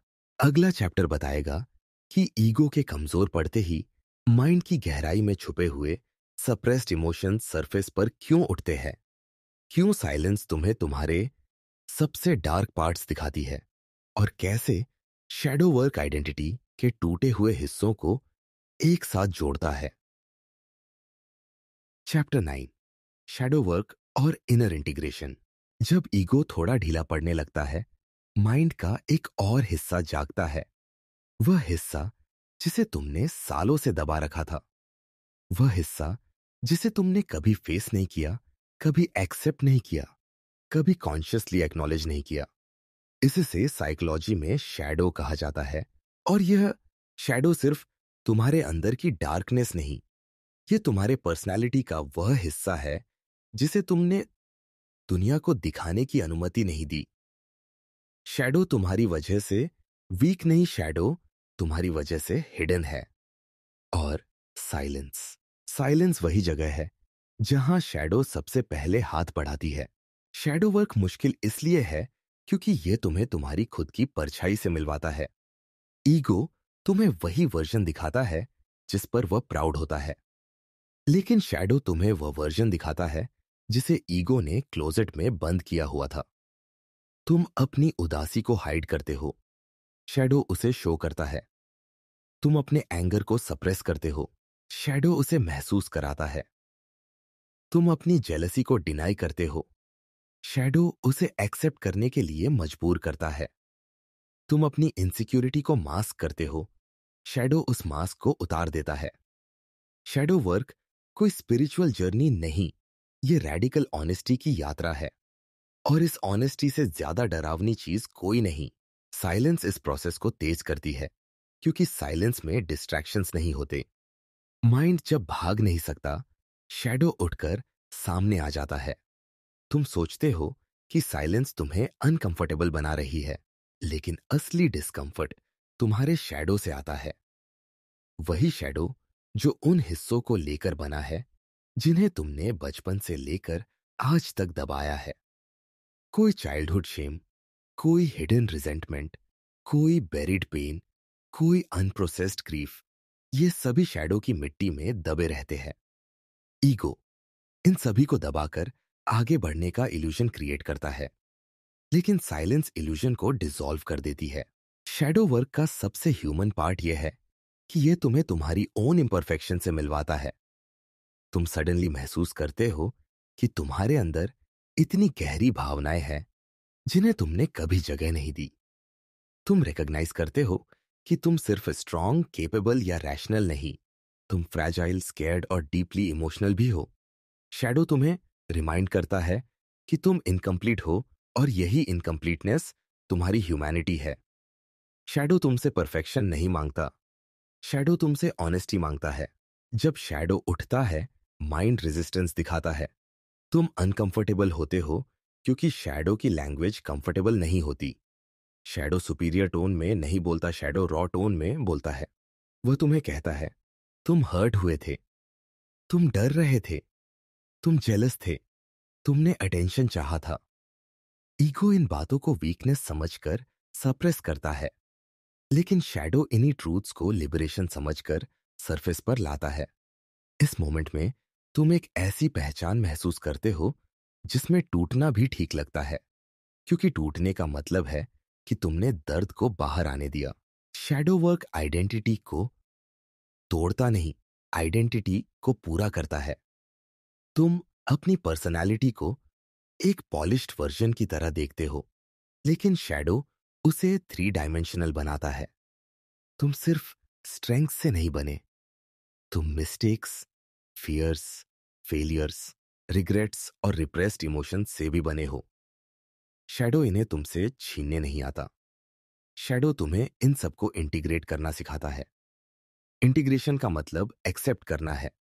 ये एक्सेप्ट करना कि तुम एक सिंगल लेयर्ड पर्सन नहीं, मल्टी लेयर्ड एग्जिस्टेंस हो। तुम्हें सिर्फ लाइट पार्ट्स नहीं, डार्क पार्ट्स भी बिलोंग करते हैं। साइलेंस शैडो को एम्पलीफाई इसलिए करती है क्योंकि साइलेंस तुम्हें एस्केप की अनुमति नहीं देती। तुम उस इमोशन से भाग नहीं सकते जिसे तुमने अवॉइड किया है। तुम्हें उसका सामना करना पड़ता है, और हर सामना क्लैरिटी लाता है। शैडो वर्क क्लैरिटी नहीं देता, लेकिन क्लैरिटी की डायरेक्शन देता है।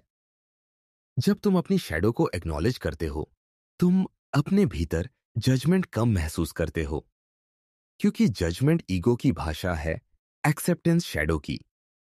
ईगो कहता है तुम गलत हो। शैडो कहता है तुम इंसान हो। शैडो वर्क एक पेनफुल प्रक्रिया है, लेकिन पेन हमेशा सफरिंग नहीं होता।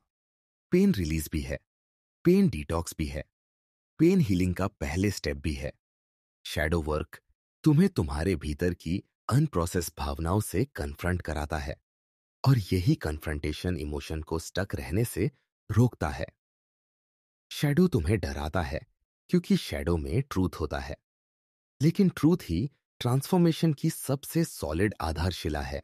और जैसे ही शैडो इंटीग्रेट होना शुरू होता है, ध्यान एक नई दिशा में जाता है। शैडो तुम्हें उन थॉट्स को बाहर लाने में मदद करता है जिन्हें तुमने दिमाग में कैद कर रखा था। लेकिन इन थॉट्स को स्टेबिलिटी देने के लिए तुम्हें एक एक्सटर्नल टूल की जरूरत होती है।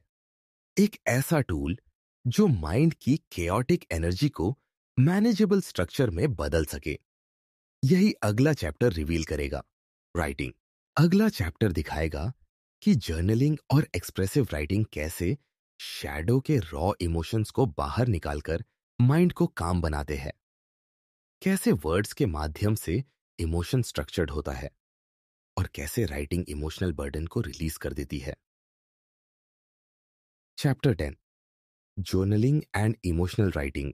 जब माइंड के अंदर बहुत कुछ जमा हो जाता है, पुरानी बातें, अधूरी यादें, दबे हुए इमोशंस, शैडो की कच्ची सच्चाइयां थी, तो दिमाग एक भारी कमरे जैसा महसूस होने लगता है जहां हर चीज बिखरी हुई है। जर्नलिंग उस कमरे की खिड़की खोलने जैसा है। यह तुम्हारे माइंड को खामोश नहीं करता, यह माइंड की भीड़ को एक लाइन में खड़ा कर देता है। राइटिंग तुम्हें कंट्रोल नहीं देती, राइटिंग तुम्हें क्लैरिटी देती है, और क्लैरिटी वहीं जन्म लेती है जहां केओस को जगह मिलती है एक्सप्रेस होने की। इमोशनल राइटिंग की सबसे बड़ी ताकत यह है कि यह तुम्हारे अंदर की आवाज को बाहर खींच लेती है। तुम साइलेंस में जितनी भी गहरी बातें सोचते हो, वे सब दिमाग के अंदर घूमती रहती है, कलाइड होती है, शेप बदलती है। लेकिन जैसे ही तुम पेन उठाते हो, तुम उन थॉट्स को फॉर्म देते हो, शेप देते हो। जो इमोशन पहले एक वेग टेंशन था, वह वर्ड्स में कन्वर्ट होकर सडनली अंडरस्टैंडेबल बन जाता है। दिमाग फियर को एम्पलीफाई करता है, लेकिन वर्ड्स फियर को डिफाइन करते हैं, और डिफाइंड फियर हमेशा फजी फियर से छोटा होता है। जर्नलिंग तुम्हें सॉल्व नहीं करता, जर्नलिंग तुम्हें सी करता है। राइटिंग माइंड की ओपेक स्क्रीन को ट्रांसपेरेंट बना देती है। जो तुम महसूस कर रहे हो वह लिखते ही टैंजिबल बन जाता है। तुम्हारे अंदर ईयर्स से बंद किसी पेन का वेट लिखते ही बदलने लगता है। इमोशन जितना भीतर दबा होता है उतना भारी लगता है, लेकिन जैसे ही वह बाहर आता है, वह एक इंटरनल बर्डन नहीं, एक रीडेबल सेंटेंस बन जाता है। सेंटेंस में पेन होता है, लेकिन पेन स्ट्रक्चर्ड होता है। स्ट्रक्चर्ड पेन मैनेजेबल होता है। पेने बेकर की एक्सप्रेसिव राइटिंग रिसर्च यही कहती है, जब तुम अपने इमोशंस को वर्ड्स में डालते हो, अमिगडाला काम होने लगती है। अमिगडाला तभी ओवर रिएक्ट करती है जब इमोशन स्टक हो, जब मेमोरीज फ्यूज्ड हो, जब पेन अनस्पोकन हो। राइटिंग अमिगडाला को सिग्नल देती है कि पेन एक्नॉलेज्ड है। एक्नॉलेज्ड पेन रिएक्टिव नहीं रहता। यह वही रीजन है कि लिखते समय बहुत लोग अचानक हल्का महसूस करते हैं, जैसे किसी इनविजिबल वेट को उन्होंने शरीर से अलग कर दिया हो। राइटिंग इमोशनल डिटॉक्स है, धीमा, ईमानदार, but incredibly powerful. Writing mind को प्रेजेंट मोमेंट में एंकर भी करती है।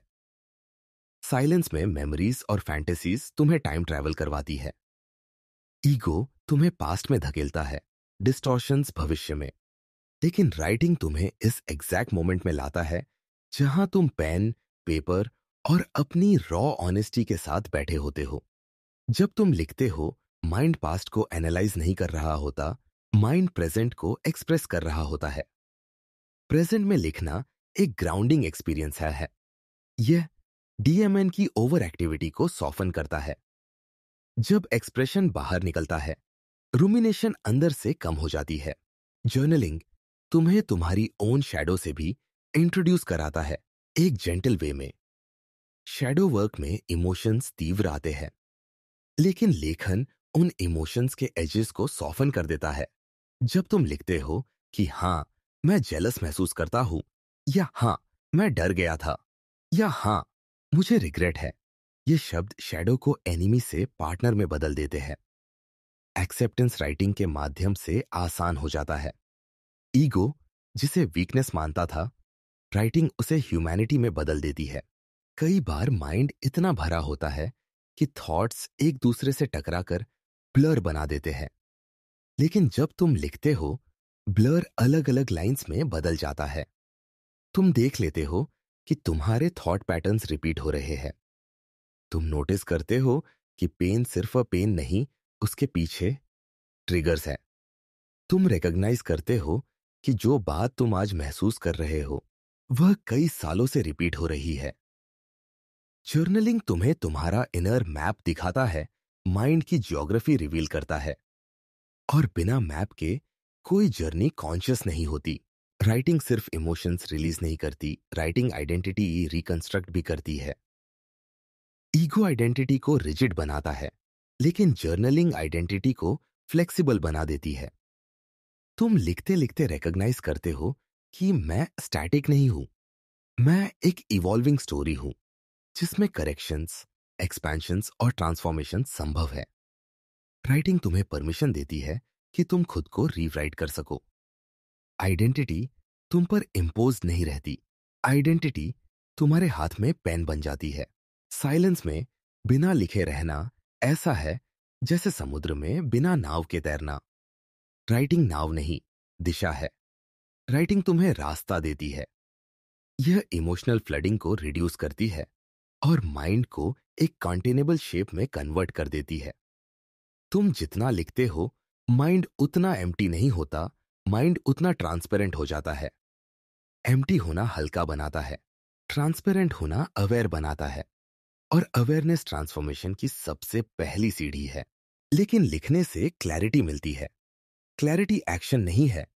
राइटिंग तुम्हें अवेयरनेस तक ले जाती है, लेकिन लूप्स को तोड़ने के लिए एक स्ट्रक्चर्ड साइकोलॉजिकल इंटरवेंशन चाहिए। यही इंटरवेंशन है CBT. Cognitive behavioural therapy mind के पैटर्न्स को ऑब्जर्व नहीं करती, ये उन्हें ब्रेक करती है। और यही अगला चैप्टर खुलने वाला, जहां थॉट्स का आर्किटेक्चर डिसमेंटल होगा। अगला चैप्टर बताएगा कि सीबीटी कैसे रिपेटिटिव लूप्स को तोड़ता है, कॉग्निटिव डिस्टॉर्शंस को रिवर्स करता है और प्रीफ्रंटल कॉर्टेक्स को एक्टिवेट करके माइंड को एक्चुअल कंट्रोल देता है। Chapter 11, cognitive behavioural therapy, CBT and thought loops का टूटना। जब तुम लंबे समय तक अपने थॉट्स के साथ अकेले होते हो, माइंड एक ही रास्ते पर बार बार चलता है। वही गिल्ट, वही डर, वही क्या होगा, वही पुराने वर्जन्स ऑफ सेल्फ। ये रेपिटेशन कोई एक्सीडेंट नहीं, ये दिमाग का ऑटो पायलट है। तुम इसे स्टॉप नहीं कर पाते क्योंकि माइंड के पास एक फिक्स्ड रूट है और वह हमेशा उसी रूट पर लौट आता है। सीबीटी यहीं से गेम बदलना शुरू करती है। सीबीटी तुम्हें नया रूट नहीं देती, सीबीटी तुम्हें दिखाती है कि पुराना रूट टूटे हुए पैटर्न से बना है। और जब तुम पैटर्न देख लेते हो, तुम लूप से बाहर निकलने की शक्ति हासिल कर लेते हो। सीबीटी का सबसे पावरफुल एस्पेक्ट ये नहीं कि ये तुम्हें पॉजिटिव थिंक कराती है, सीबीटी तुम्हें एक्यूरेट थिंक कराती है। तुम नेगेटिव नहीं हो, तुम डिस्टॉर्टेड हो। माइंड इल्यूजन्स बनाता है, लेकिन सीबीटी इल्यूजन्स को पकड़ने का तरीका देती है। सीबीटी कोई मोटिवेशनल टेक्निक नहीं, यह ब्रेन के लिए एक डीबगिंग प्रोसेस है। माइंड एक मशीन की तरह है, जब कोड करप्ट हो जाए, मशीन ग्लिच करने लगती है। सीबीटी उस ग्लिच को पकड़ती है और बताती है कि कौन सा थॉट फॉल्टी है, कौन सा बिलीफ आउटडेटेड है और कौन सी असम्पशन तुम्हें हार्म कर रही है। थॉट रिकॉर्ड्स, जो सीबीटी का सबसे बेसिक टूल है, माइंड को एक मिरर देता है। जब तुम अपने थॉट को लिखते हो, situation, automatic thought, emotion, evidence, alternative thought, तुम अपने ही दिमाग को एक्सपोज कर देते हो। तुम नोटिस करते हो कि जो थॉट तुमने सच मान लिया था उसका एविडेंस कितना कमजोर है। तुम रिकॉग्नाइज करने लगते हो कि इमोशन ने लॉजिक को हाईजैक किया हुआ था। और जब एविडेंस सामने होता है, इमोशन की पावर ऑटोमेटिकली कम हो जाती है। सीबीटी इमोशन को सप्रेस नहीं करती, सीबीटी इमोशन को कॉन्टेक्स्ट देती है। कॉन्टेक्स्ट इमोशन को प्रोपोर्शनेट बना देता है। कॉग्निटिव रिस्ट्रक्चरिंग सीबीटी की असली बैकबोन है।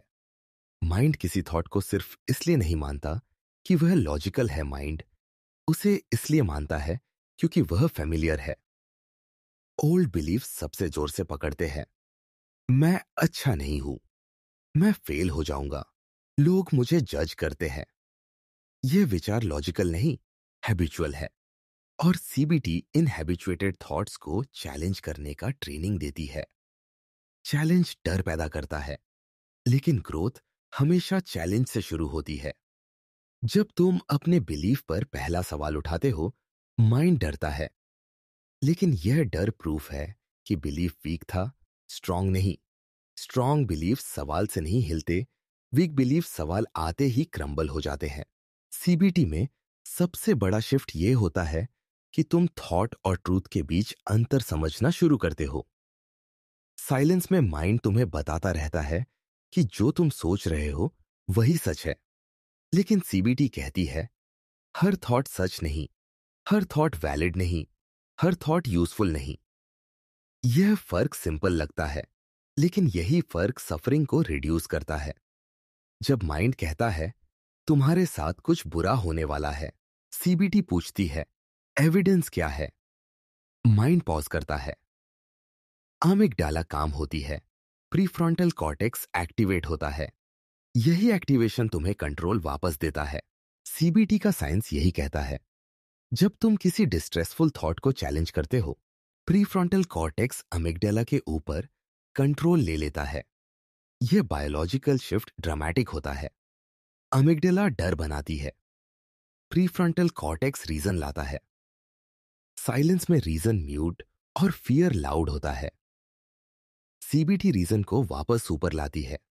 तुम नोटिस करोगे कि सीबीटी सेशन में या जर्नलिंग में तुम जिस तरह लॉजिकली सोचते हो वह साइलेंस में मुश्किल लगता है, लेकिन यही प्रैक्टिस तुम्हें सिखाती है कि इमोशन टेम्पररी है, लॉजिक ट्रेनेबल है। सीबीटी थॉट्स को रिप्लेस करने के लिए नहीं, थॉट्स को रीऑर्गेनाइज करने के लिए है। तुम खुद को रिवायर करते हो, स्लोली, कॉन्शियसली, डेलिबरेटली। तुम देखते हो कि माइंड किस तरह एग्जैजरेट करता है, किस तरह फ्यूचर प्रिडिक्ट करता है, किस तरह सेल्फ ब्लेम में फंस जाता है, और हर ऑब्जर्वेशन लूप को वीकन कर देती है। माइंड एक मसल है, जितना तुम उसे चैलेंज करोगे उतना वह स्ट्रॉन्गर होगा। माइंड अपनी पैटर्न्स को तभी बदलता है जब तुम पैटर्न्स को कॉन्शियस लेवल पर पकड़ लेते हो। सीबीटी की सबसे ब्यूटीफुल बात यह है कि यह तुम्हें हेल्पलेस आइडेंटिटी से एम्पावर्ड आइडेंटिटी की तरफ ले जाती है। पहले माइंड तुम्हें खींचता है, सीबीटी के बाद तुम माइंड को डायरेक्शन देते हो। पहले थॉट तुम्हारे ऊपर गिरते थे, सीबीटी के बाद थॉट तुम्हारे सामने खड़े होते हैं। तुम डिसाइड करते हो कि कौन सा वैलिड है और कौन सा गार्बेज। यही कंट्रोल फ्रीडम बन जाता है। लेकिन सीबीटी थॉट को बदलती है, माइंड को काम नहीं करती। थॉट के बाद बॉडी, इमोशन और नर्वस सिस्टम भी शांत होना चाहिए। इंटरनल नॉइज कॉग्निटिव नहीं, फिजियोलॉजिकल भी होता है। और माइंड को पूरी तरह स्टेबलाइज करने के लिए अगली लेयर जरूरी है, मेडिटेशन और माइंडफुल ब्रीदिंग। अगला चैप्टर दिखाएगा कि मेडिटेशन डीएमएन को कैसे सप्रेस करती है, नर्वस सिस्टम को कैसे रीसेट करती है और माइंड को उन लूप से बाहर निकालती है जो डेकेड्स से तुम्हारे अंदर चल रहे हैं। मेडिटेशन थॉट को नहीं रोकती, मेडिटेशन थॉट की अथॉरिटी खत्म करती है। चैप्टर 12, मेडिटेशन और माइंडफुलनेस टेक्निक्स। जब दिमाग बहुत समय तक अपनी ही आवाजों में उलझा रहता है, पास्ट की कहानी, फ्यूचर का डर, ईगो की चीखें, आइडेंटिटी के टूटे हुए हिस्से, शैडो की कच्ची सच्चाइयां, तब माइंड एक हाइपर एक्टिव मशीन बन जाता है। मेडिटेशन उस मशीन को बंद करने की कोशिश नहीं करती, मेडिटेशन उस मशीन को साइलेंट मोड पर डाल देती है। मेडिटेशन का काम थॉट्स को रोकना नहीं, थॉट्स की ऑथोरिटी कम करना है। मेडिटेशन तुम्हें नॉइज से नहीं, नॉइज के पीछे की स्पेस से इंट्रोड्यूस कराती है। और यही वह स्पेस दे है जहां माइंड पहली बार अपने ही अंदर शांत होना सीखता है। मेडिटेशन का सबसे बड़ा मिसअंडरस्टैंडिंग यही है कि लोग सोचते हैं मेडिटेशन का मतलब थॉटलेस हो जाना है। लेकिन माइंड कभी थॉटलेस नहीं होता, यह उसकी नेचर के खिलाफ है। माइंड सोचेगा, यही उसका काम है। मेडिटेशन का असली काम यह है कि माइंड सोचे, बट तुम उसके विचारों में न डूबो। तुम ऑब्जर्व करो, जज न करो। ऑब्जर्व करो, रिएक्ट न करो। ऑब्जर्व करो, आइडेंटिफाई न करो। यह ऑब्जर्विंग स्टेट माइंड को एक नई तरह की फ्रीडम देती है। तुम अब माइंड कंट्रोल्ड नहीं, तुम माइंड अवेयर हो। मेडिटेशन डीएमएन यानी डिफॉल्ट मोड नेटवर्क को धीरे धीरे वीक करती है। डीएमएन वही नेटवर्क है जो साइलेंस में तुम्हें पास्ट और फ्यूचर के लूप्स में फेंक देता है। मेडिटेशन अटेंशन को प्रेजेंट मोमेंट में एंकर करती है। Breath, body sensation, awareness. Present में डीएमएन की वायरिंग वीकेस्ट होती है। पास्ट और फ्यूचर सिर्फ तभी इंपैक्टफुल होते हैं जब माइंड अनग्राउंडेड हो। जैसे ही तुम ब्रेथ पर आते हो, डीएमएन एक्टिविटी ड्रॉप होने लगती है। न्यूरोसाइंस यही दिखाती है कि लॉन्ग टर्म मेडिटेटर्स में डीएमएन ऑलमोस्ट इनएक्टिव रहती है। ये इनएक्टिव होना माइंड का डेथ नहीं, माइंड का लिबरेशन है। माइंडफुल ब्रीदिंग मेडिटेशन की सबसे सिंपल लेकिन सबसे पावरफुल टेक्निक है। ब्रेथ को ऑब्जर्व करना दिमाग को अभी में ले आता है। ब्रेथ एक एंकर है। हर इनहेल और एक्सहेल तुम्हारा ध्यान वापस खींचता है। थॉट उठते हैं, लेकिन ब्रेथ उन्हें ओवरशैडो नहीं होने देता। तुम लगातार वापस आते रहते हो। 100 बार भटको, खाओ तो खाओ, बार वापस आओ। यह वापस आना माइंडफुलनेस का एक्चुअल ट्रेनिंग है। ब्रेथ से तुम माइंड को प्रेजेंट में रिकंडीशन करते हो। ऐसा करते करते माइंड डिसॉल्व्स नहीं होता, माइंड काम होना सीखता है। बॉडी स्कैन मेडिटेशन तुम्हें माइंड से निकालकर शरीर में लाती है। जब तुम अपने शरीर की सेंसेशंस को ऑब्जर्व करते हो, गर्माहट, ठंडक, दबाव, हलचल, माइंड की ओवरथिंकिंग ऑटोमेटिकली स्लो होने लगती है। बॉडी अवेयरनेस डीएमएन को डाउन रेगुलेट करती है, क्योंकि माइंड को अपनी इंटरनल स्टोरीज चलाने का मौका नहीं मिलता। जब तुम अपने शरीर के भीतर उतरते हो, माइंड बैकग्राउंड में फेड होने लगता है।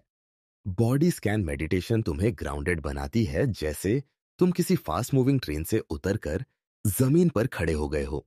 मांट्रा मेडिटेशन माइंड को रिदम देती है। माइंड को स्टेबलाइज करने के लिए कभी कभी एक रेपेटिटिव साउंड, एक वाइब्रेशन, एक साइलेंट शब्द बहुत प्रभावी होता है। मांट्रा माइंड को एक स्टेडी बीट देता है, जिससे माइंड की केओस कम होने लगती है। यह टेक्निक माइंड को एम्प्टी नहीं करती, माइंड को पैटर्न्ड बना देती है। पैटर्न्ड माइंड केओटिक माइंड के मुकाबले इन्फिनिटली शांत होता है।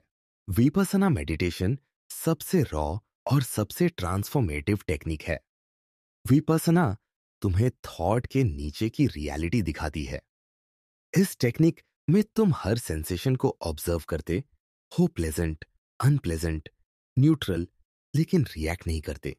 यह नॉन रिएक्टिविटी धीरे धीरे माइंड के डीप कंडीशनिंग को डिसॉल्व करती है। ईयर्स तक जो इमोशंस स्टक रहे थे, वे मूवमेंट में आने लगते हैं। माइंड रिजेंटमेंट, गिल्ट, पेन को छोड़ना सीखता है, क्योंकि वाइपासना में तुम इमोशन को सप्रेस नहीं करते, न इंडल्ज करते, तुम उसे पास होते देखते हो। यही पासिंग ही रिलीज है। मेडिटेशन नर्वस सिस्टम को भी रिसेट करती है। जब तुम्हारा ब्रीदिंग स्लो होता है, वेगस नर्व एक्टिवेट होती है। यह एक्टिवेशन अमिगडाला को काम करता है। अमिगडाला का काम होना थॉट लूप्स को वीकन करता है। मेडिटेशन केवल मन का काम नहीं, यह पूरे बॉडी माइंड सिस्टम को शिफ्ट करती है। माइंड जब ईयर्स तक फाइट और फ्लाइट में रहा हो, मेडिटेशन उसे रेस्ट एंड डाइजेस्ट में लाती है, और यही शिफ्ट तुम्हें फाइनली साइलेंस में सेफ फील कराती है। मेडिटेशन कोई मिरेकल नहीं, यह माइंड की वायरिंग को धीरे धीरे बदलती है। तुम ध्यान में बैठते हो, माइंड भागता है, तुम वापस आते हो। यही लूप रीट्रेनिंग है। मेडिटेशन तुम्हें पावरफुल तभी लगती है जब तुम रिकॉग्नाइज करते हो कि माइंड के पास रूल्स नहीं है, माइंड के पास हैबिट्स है। मेडिटेशन हैबिट्स को रीराइट करती है। ये तुम्हें बताती है कि थॉट्स हवा की तरह हैं, वे गुजरते हैं, वे तुम नहीं हो। ईगो के इल्यूजन्स डिसॉल्व होने लगते हैं, आइडेंटिटी लूज होने लगती है, शैडो हील होने लगता है, थॉट लूप्स ब्रेक होने लगते हैं, नर्वस सिस्टम रिलैक्स होने लगता है, और पहली बार साइलेंस एनिमी नहीं साइलेंस पार्टनर बन जाती है। लेकिन मेडिटेशन इंटरनल काम देती है, एक्सटर्नल स्टेबिलिटी नहीं। माइंड को पूरी तरह रीसेट करने के लिए बॉडी की अवेयरनेस, मूवमेंट और ग्राउंडिंग भी आवश्यक है। माइंड अकेले स्टेबल नहीं होता, माइंड शरीर के साथ स्टेबल होता है। यही डोरवे अब खुलेगा, जहां मूवमेंट और ग्राउंडिंग माइंड को एक नई तरह की क्लैरिटी देती है। अगला चैप्टर बताएगा कि योग, माइंडफुल वॉकिंग और फिजिकल ग्राउंडिंग टेक्निक्स कैसे माइंड को स्टेबलाइज करती है, इमोशनल सर्किट्स को रेगुलेट करती है और इनर साइलेंस को सस्टेनेबल बनाती है। नेचर नहीं, बॉडी सबसे पहले माइंड को शांत कराती है। चैप्टर 13, एम्बॉडीड प्रैक्टिसेस और सेंसरी ग्राउंडिंग। माइंड अकेले कभी शांत नहीं होता। माइंड एक स्टैंडअलोन एंटिटी नहीं, यह शरीर के हर सेंसेशन, हर ब्रीदिंग रिदम, हर मूवमेंट, हर हार्ट बीट के साथ डीपली कनेक्टेड है। जब तुम सिर्फ दिमाग को शांत करने की कोशिश करते हो, तुम उस सिस्टम का आधा हिस्सा इग्नोर कर देते हो जो माइंड को रेगुलेट करता है। एम्बॉडीमेंट यहीं पर माइंड के खिलाफ नहीं, माइंड के पक्ष में एक डोरवे खोलता है। यह तुम्हें बताता है कि ग्राउंडिंग केवल थॉट से नहीं, शरीर से आती है। शरीर वह एंकर है जिसे तुम सालों तक भूलते रहे, जबकि माइंड उसी शरीर पर डिपेंड करता है। यही कारण है कि साइलेंस में जब थॉट्स अनकंट्रोलेबल लगते हैं, ग्राउंडिंग प्रैक्टिसेस तुम्हें वापस स्थिरता में खींच लेती है।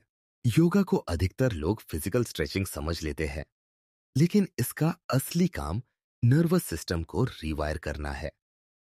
योग में हर पॉस्चर तुम्हारे माइंड को एक फिजिकल बाउंड्री देता है, जहां तुम अपनी ब्रेथ, अपनी बॉडी टेंशन और अपने इंटरनल फोकस के बीच एक इनविजिबल अलाइनमेंट बनाते हो। ब्रेथ डीप होती है, मसल्स ओपन होते हैं और बॉडी सेंसेशंस क्लियर होने लगते हैं। यही फिजिकल क्लैरिटी धीरे धीरे मेंटल क्लैरिटी में बदलती है। योग माइंड में शांति डालता नहीं, वह माइंड को केओस में स्थिर रखना सिखाता है। जैसे नॉइजी कमरे में अगर तुम अपने शरीर की प्रेजेंस महसूस कर पाओ, तो नॉइज तुम्हें डिस्टर्ब नहीं कर पाएगा। योग यही बल देता है, इंटरनल सेंटरिंग का बल।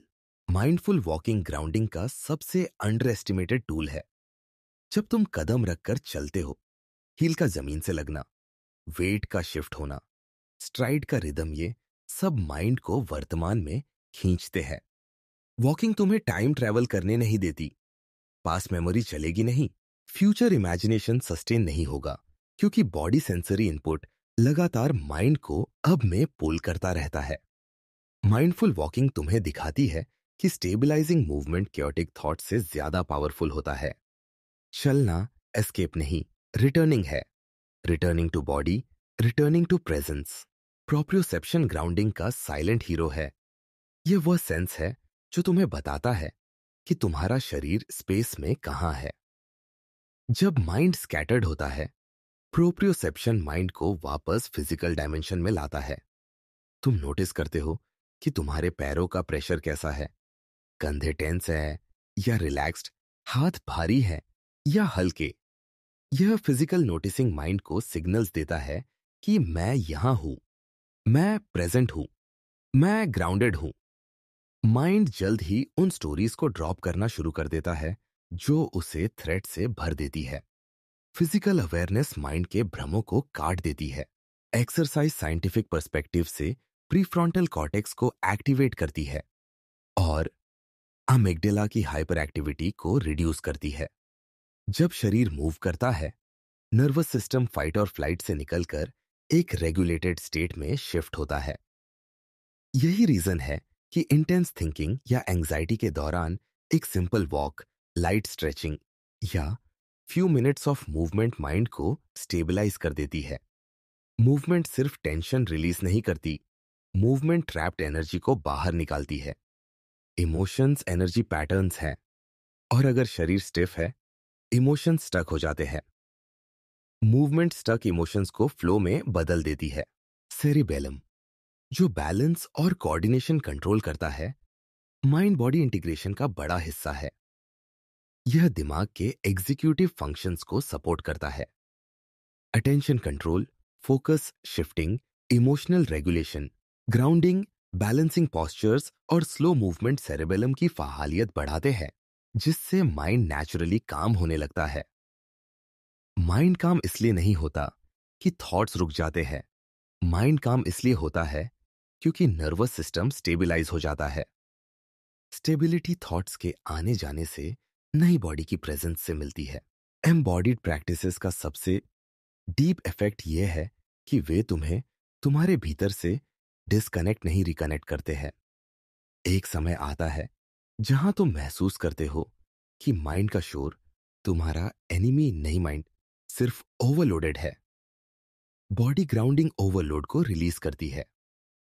ब्रेथ, पॉस्चर, मूवमेंट ये माइंड को कहती है, तुम अकेले नहीं हो, तुम्हें स्टेबलाइज करने में मैं भी हूं। यही रीइंटीग्रेशन माइंड को हाइपर एक्टिविटी से पुल आउट करती है। Grounded body equals grounded mind. ये फॉर्मूला उतना सिंपल और उतना ही प्रोफाउंड है। साइलेंस में ग्राउंडेड होना एक नया एक्सपीरियंस देता है। तुम शांत बैठे हो, बॉडी की वार्मथ महसूस कर रहे हो, ब्रेथ स्टेडी है, सेंसेशंस अलाइव है, और अचानक माइंड का शोर वॉल्यूम कम हो जाता है। थॉट्स आते हैं लेकिन शैलो हो जाते हैं। इमोशंस उठते हैं लेकिन ड्राउन नहीं करते। बॉडी अवेयरनेस माइंड के स्टॉर्म को कंटेनर दे देती है। अब स्टॉर्म तुम्हें उड़ाता नहीं, तुम स्टॉर्म को ऑब्जर्व कर सकते हो। ग्राउंडिंग कंट्रोल नहीं देती, ग्राउंडिंग कैपेसिटी देती है।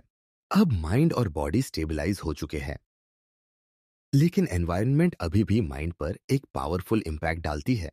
इनर साइलेंस तभी सस्टेनेबल होती है जब आउटर वर्ल्ड भी तुम्हें ब्रॉडर पर्सपेक्टिव दे।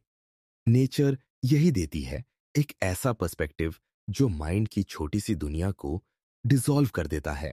अगला चैप्टर बताएगा कि नेचर, माउंटेन्स, स्काई, ट्रीज और विशालता और माइंड को कैसे रीसेट करती है।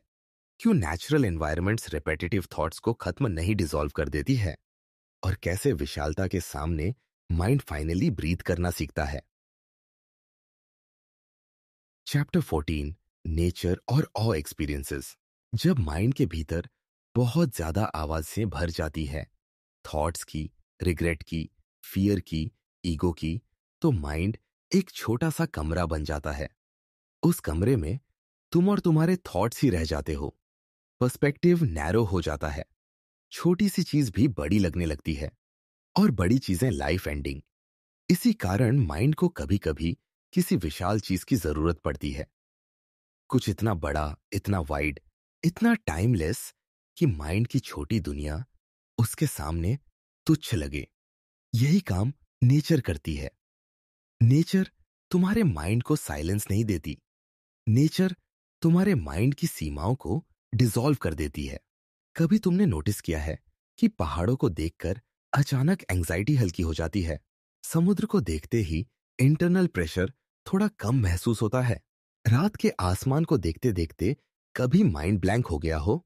ये किसी मैजिक की वजह से नहीं, ये ऑ की वजह से है। आवे वो इमोशन है जो तब पैदा होता है जब तुम किसी ऐसी चीज के सामने खड़े होते हो जो तुम्हारी अंडरस्टैंडिंग, तुम्हारे ईगो और तुम्हारे फियर से इन्फिनिटली बड़ी हो। और इंटेलेक्ट को पैरालाइज्ड करता है और आइडेंटिटी को पॉज पर डाल देता है। तुम अचानक अपने थॉट्स से बाहर निकलकर एक बहुत बड़े अस्तित्व का हिस्सा बन जाते हो। नेचर तुम्हें एस्केप नहीं देती, नेचर तुम्हें पर्सपेक्टिव देती है। जब माइंड सिर्फ अपनी कहानी सुनाता है, अपनी फीलिंग्स, अपने फियर्स, अपनी वरीज, तो वह कहानी रियलिटी जैसी लगने लगती है। लेकिन जब तुम किसी विशाल लैंडस्केप में खड़े होते हो, माइंड पहली बार रियलाइज करता है कि उसकी कहानी दुनिया का केंद्र नहीं है। माउंटेन सेंचुरीज से खड़े हैं, तुम उनमें एक विजिटर हो। ओशन तुम्हारी इमोशन की परवाह नहीं करता, वह अपनी लहरों में व्यस्त है। स्काई तुम्हारी आइडेंटिटी को नहीं देखता, वह तुम्हें स्पेस का एक छोटा पार्टिकल समझता है। यह अंडरस्टैंडिंग ईगो को घायल नहीं करती, ईगो को हल्का कर देती है। फॉरेस्ट का माहौल धीमा होता है। पेड़ों की सांसें अगर सुन पाते तो शायद महसूस करते कि नेचर में कोई रश नहीं, कोई कंपैरिजन नहीं, कोई जजमेंट नहीं, कोई वैलिडेशन की हंगर नहीं। माइंड को सबसे ज्यादा यही चाहिए, एक जगह जहां वह परफॉर्म न करे, जहां उसे प्रूव करने की जरूरत न पड़े। फॉरेस्ट माइंड को अनजज करती है। नेचर तुम्हें सिर्फ एक्सेप्ट नहीं करती, नेचर तुम्हें इग्नोर करती है। और इग्नोर्ड होना ऑडली लिबरेटिंग होता है। ईगो को लगता है यह इंसल्ट है, लेकिन सोल को लगता है यह फ्रीडम है। नेचर डीएमएन एक्टिविटी को रिड्यूस करती है, क्योंकि नेचर माइंड को एक्सटर्नल मैग्निफिसेंस में इतनी डीपली एंगेज कर देती है कि इंटरनल लूप्स डिसॉल्व होने लगते हैं। जब तुम किसी वॉटरफॉल के सामने खड़े होते हो, माइंड को पास्ट की फाइलें खोलने का समय ही नहीं मिलता। नेचर तुम्हारे अटेंशन को हाईजैक कर लेती है, लेकिन डिस्ट्रक्टिव वे में नहीं, हीलिंग वे में। तुम देखते हो, सुनते हो, महसूस करते हो, और दिमाग अपनी ओन स्टोरीज को ऑटो म्यूट कर देता है। यही रीजन है कि नेचर में जाने वाले लोगों की एंजाइटी लेवल्स ड्रॉप हो जाती है, डिप्रेशन सिम्टम्स सॉफन हो जाते हैं, और इंट्रूसिव थॉट्स फेड होने लगते हैं। नेचर का सबसे ट्रांसफॉर्मेटिव इम्पैक्ट स्पेशियसनेस है। माइंड की प्रॉब्लम्स उस समय सबसे ज्यादा बड़ी लगती है जब तुम उन्हें छोटे कमरे के अंदर सोचते हो। लेकिन ओपन स्काई तुम्हारे थॉट्स को प्रोपोर्शनल महसूस कराता है। नेचर तुम्हें रिमाइंड करती है कि स्पेस बाहर नहीं, तुम्हारे अंदर है। माउंटेन्स तुम्हें बताते हैं कि स्टिलनेस पॉसिबल है। रिवर तुम्हें सिखाती है कि फ्लो बिना किसी रहे फोर्स के भी सस्टेन हो सकता है। ट्रीज तुम्हें सिखाते हैं कि ग्रोथ हमेशा नॉइस के साथ नहीं होती, ग्रोथ डीप रूट से होती है। नेचर सटली माइंड को नया मेटाफॉर देती है, एक मेटाफॉर जो माइंड की हार्श स्टोरीज के खिलाफ बैलेंस बनाता है। साइलेंस अगर माइंड को डिस्टर्ब करती है, तो नेचर उसी साइलेंस को सूदिंग बना देती है, क्योंकि नेचर में जो साइलेंस है वह एम्प्टी नहीं, अलाइव है। नेचर की साइलेंस में हवा की आवाज, पत्तों का फ्रिक्शन, पानी का रिदम और दूर से आती जीवन की फेंट आवाजें होती है। यह साइलेंस माइंड को ओवरवेल्म नहीं करती, माइंड को एक्सपैंड कर देती है। एक्सपेंशन ही वह चीज है जो माइंड को रिपेटिटिव लूप से बाहर निकालती है। लूप तभी टूटता है जब माइंड को लूप से बड़ी कोई चीज दिखाई देती है। नेचर तुम्हें छोटी नहीं बनाती, नेचर तुम्हें रियल बनाती है। माइंड को समझ आता है कि फियर टेम्पोररी है, आइडेंटिटी फ्लूइड है, एक्सपीरियंसेस पासिंग है, बट एग्जिस्टेंस वास्ट है। और माइंड की इंटरनल स्टॉर्म्स को डिसॉल्व करती है, क्योंकि और तुम्हें एक बिगर रियलिटी से कनेक्ट करती है। जब तुम वास्टनेस महसूस करते हो, माइंड धीरे धीरे अपना टाइट ग्रिप छोड़ने लगता है। इस ग्रिप के ढीले पड़ने से ही रिलीफ पैदा होता है। लेकिन एक्सटर्नल वास्टनेस इंटरनल ट्रांसफॉर्मेशन तभी बनती है जब माइंड उसे इंटीग्रेट करे। नेचर माइंड को काम करती है, लेकिन इंटीग्रेशन माइंड की रिस्पॉन्सिबिलिटी होती है। इंटीग्रेशन वो स्पेस है जहां एक्सपीरियंसेस हैबिट बनते हैं और हैबिट्स ब्रेन सर्किट्स बनाते हैं। यही न्यूरोप्लास्टिसिटी की शुरुआत है। अगला चैप्टर बताएगा कि न्यूरोप्लास्टिसिटी कैसे काम करती है, माइंड अपनी सर्किट्स को कैसे ओवरराइड करता है, और साइलेंस जब प्रॉपर्ली ट्रेन्ड हो कैसे लाइफ लॉन्ग क्लैरिटी और इमोशनल फ्रीडम में बदल सकती है। Chapter 15, integration and neuroplasticity. जब तुम माइंड की सारी परतों को एक एक करके खोल लेते हो, ego, identity, distortions, shadow, emotions, thoughts, तो आखिर में तुम एक नए सवाल के सामने खड़े होते हो। अब इस सब को स्थायी कैसे बनाऊं? माइंड मोमेंटरीली शांत हो जाए, क्लैरिटी कुछ घंटों तक टिक जाए। ये ट्रांसफॉर्मेशन नहीं। ट्रांसफॉर्मेशन तब होता है जब माइंड अपने पुराने सर्किट्स को छोड़कर नए सर्किट्स बनाना शुरू कर दे। यही न्यूरोप्लास्टिसिटी है। दिमाग पत्थर नहीं मिट्टी है, और ये मिट्टी हर अनुभव, हर अवेयरनेस, हर प्रैक्टिस, हर साइलेंस के स्पर्श से शेप बदलती है। न्यूरोप्लास्टिसिटी का मतलब है कि दिमाग वही नहीं बना रहता जो वह था, वही रीवायर्ड हो सकता है। और रीवायरिंग तभी शुरू होती है जब माइंड कियोस से क्लैरिटी की तरफ कंसिस्टेंट मूवमेंट करे। तुमने मेडिटेशन की कामनेस को महसूस किया, शैडो वर्क की ऑनेस्टी को छुआ, सीबीटी के स्ट्रक्चर को समझा, जर्नलिंग की रिलीफ देखी, एंड नेचर की वास्टनेस अब्सॉर्ब की। लेकिन अगर यह सब आइसोलेटेड एक्सपीरियंसेस बनकर रह जाए, तो माइंड ओल्ड पैटर्न्स पर वापस आ जाएगा। इंटीग्रेशन वही ब्रिज है जो एक्सपीरियंसेस को हैबिट्स में बदलती है, और हैबिट्स को सर्किट्स में। ब्रेन सर्किट्स रिपीटिशन से बनते हैं। कोई थॉट जितनी बार आता है उतना मजबूत होता है। कोई फियर जितनी बार एक्टिवेट होता है उतना पावरफुल बन जाता है। कोई रिएक्शन जितनी बार रिपीट होती है उतना ऑटोमेटिक बन जाती है। लेकिन यही रूल फ्रीडम के लिए भी काम करता है। कोई अवेयरनेस जितनी बार कॉन्शियसली रिपीट होती है उतनी स्टेबल बनती है। कोई ग्राउंडिंग जितनी बार प्रैक्टिस होती है उतनी एम्बॉडिड बनती है। कोई काम ब्रेथ पैटर्न जितनी बार रिपीटेड होती है उतनी डिफॉल्ट बनती है। माइंड ट्रांसफॉर्मेशन एफर्ट नहीं, कंटिन्यूटी है। इंटीग्रेशन का पहला लेयर इंटरनल अवेयरनेस है। इसका मतलब यह नहीं कि तुम्हें हर समय अपने थॉट्स पर नजर रखनी है। इसका अर्थ यह है कि तुम्हें रिकॉग्नाइज करना है कि कौन से पैटर्न्स ट्रिगर ड्रिवन है, कौन से कंडीशनिंग ड्रिवन है, और कौन सा रिस्पॉन्स कॉन्शियस है। यह अवेयरनेस धीरे धीरे माइंड की ऑटोमेटिक वायरिंग को वीकन करती है। एक दिन आता है जब तुम किसी पुराने फियर को उठते हुए पकड़ लेते हो, पॉज करते हो, एंड उस पॉज में माइंड की वायरिंग बदलना शुरू होती है। हर पॉज नया सर्किट बनाता है। जर्नलिंग इंटीग्रेशन का सेकेंड लेयर है। जब तुम राइटिंग के माध्यम से अपनी इमोशनल और कॉग्निटिव पैटर्न्स को ट्रैक करते हो, तुम माइंड को एक स्ट्रक्चर टेम्पलेट देते हो। यह टेम्पलेट न्यूरल स्टेबिलिटी लाता है। तुम्हारे थॉट्स अब रैंडम नहीं, रिफ्लेक्टिव हो जाते हैं। तुम पैटर्न्स को रिपीट नहीं, पैटर्न्स को रीराइट करते हो, और रीराइट किया गया पैटर्न दिमाग में नया ट्रैक बनाता है। ये ट्रैक फ्रैजाइल होते हैं, लेकिन रीइंफोर्स होते होते मजबूत हो जाते हैं। सीबीटी इंटीग्रेशन का थर्ड लेयर है।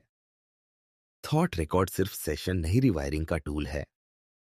तुम हर बार किसी डिस्टॉर्टेड थॉट को चैलेंज करते हो, तुम न्यूरल रेजिस्टेंस को कम करते हो। दिमाग की पुराने सर्किट्स को एनर्जी नहीं मिलती, वे श्रिंक होने लगते हैं। नया सर्किट एक्टिवेट होता है, वह स्ट्रेंथन होने लगता है। सीबीटी का काम बिलीफ को बदलना नहीं, बिलीफ के हार्डवेयर को बदलना है, और हार्डवेयर बदलता है रेपिटेशन से। मेडिटेशन इंटीग्रेशन का फोर्थ लेयर है। माइंडफुल ब्रीथिंग और awareness states brain stem, limbic system और प्रीफ्रंटल कॉर्टेक्स को सिंक्रोनाइज करते हैं। यह सिंक्रोनाइजेशन ही इमोशनल स्टेबिलिटी बनाता है। मेडिटेशन माइंड को कांस्टेंट रिमाइंडर्स देती है कि तुम ऑब्जर्वर हो, स्टॉर्म नहीं।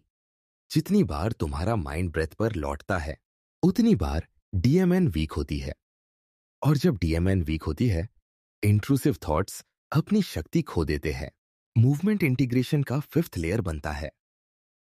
Body based grounding techniques mind को स्टेबलाइज करने में डिसाइसिव रोल निभाते हैं।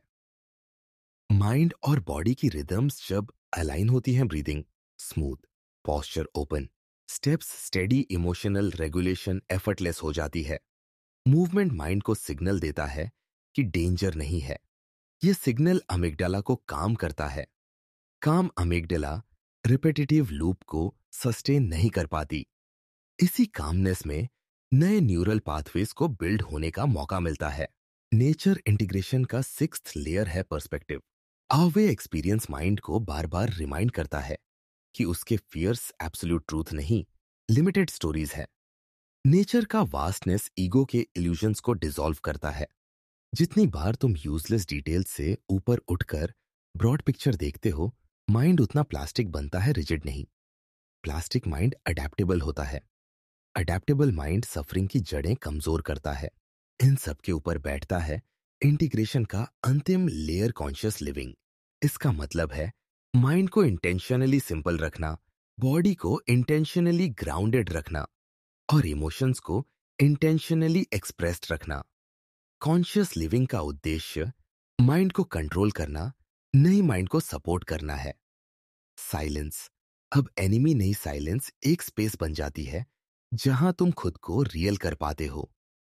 अब साइलेंस तुम्हें डराती नहीं, साइलेंस तुमसे संवाद करती है।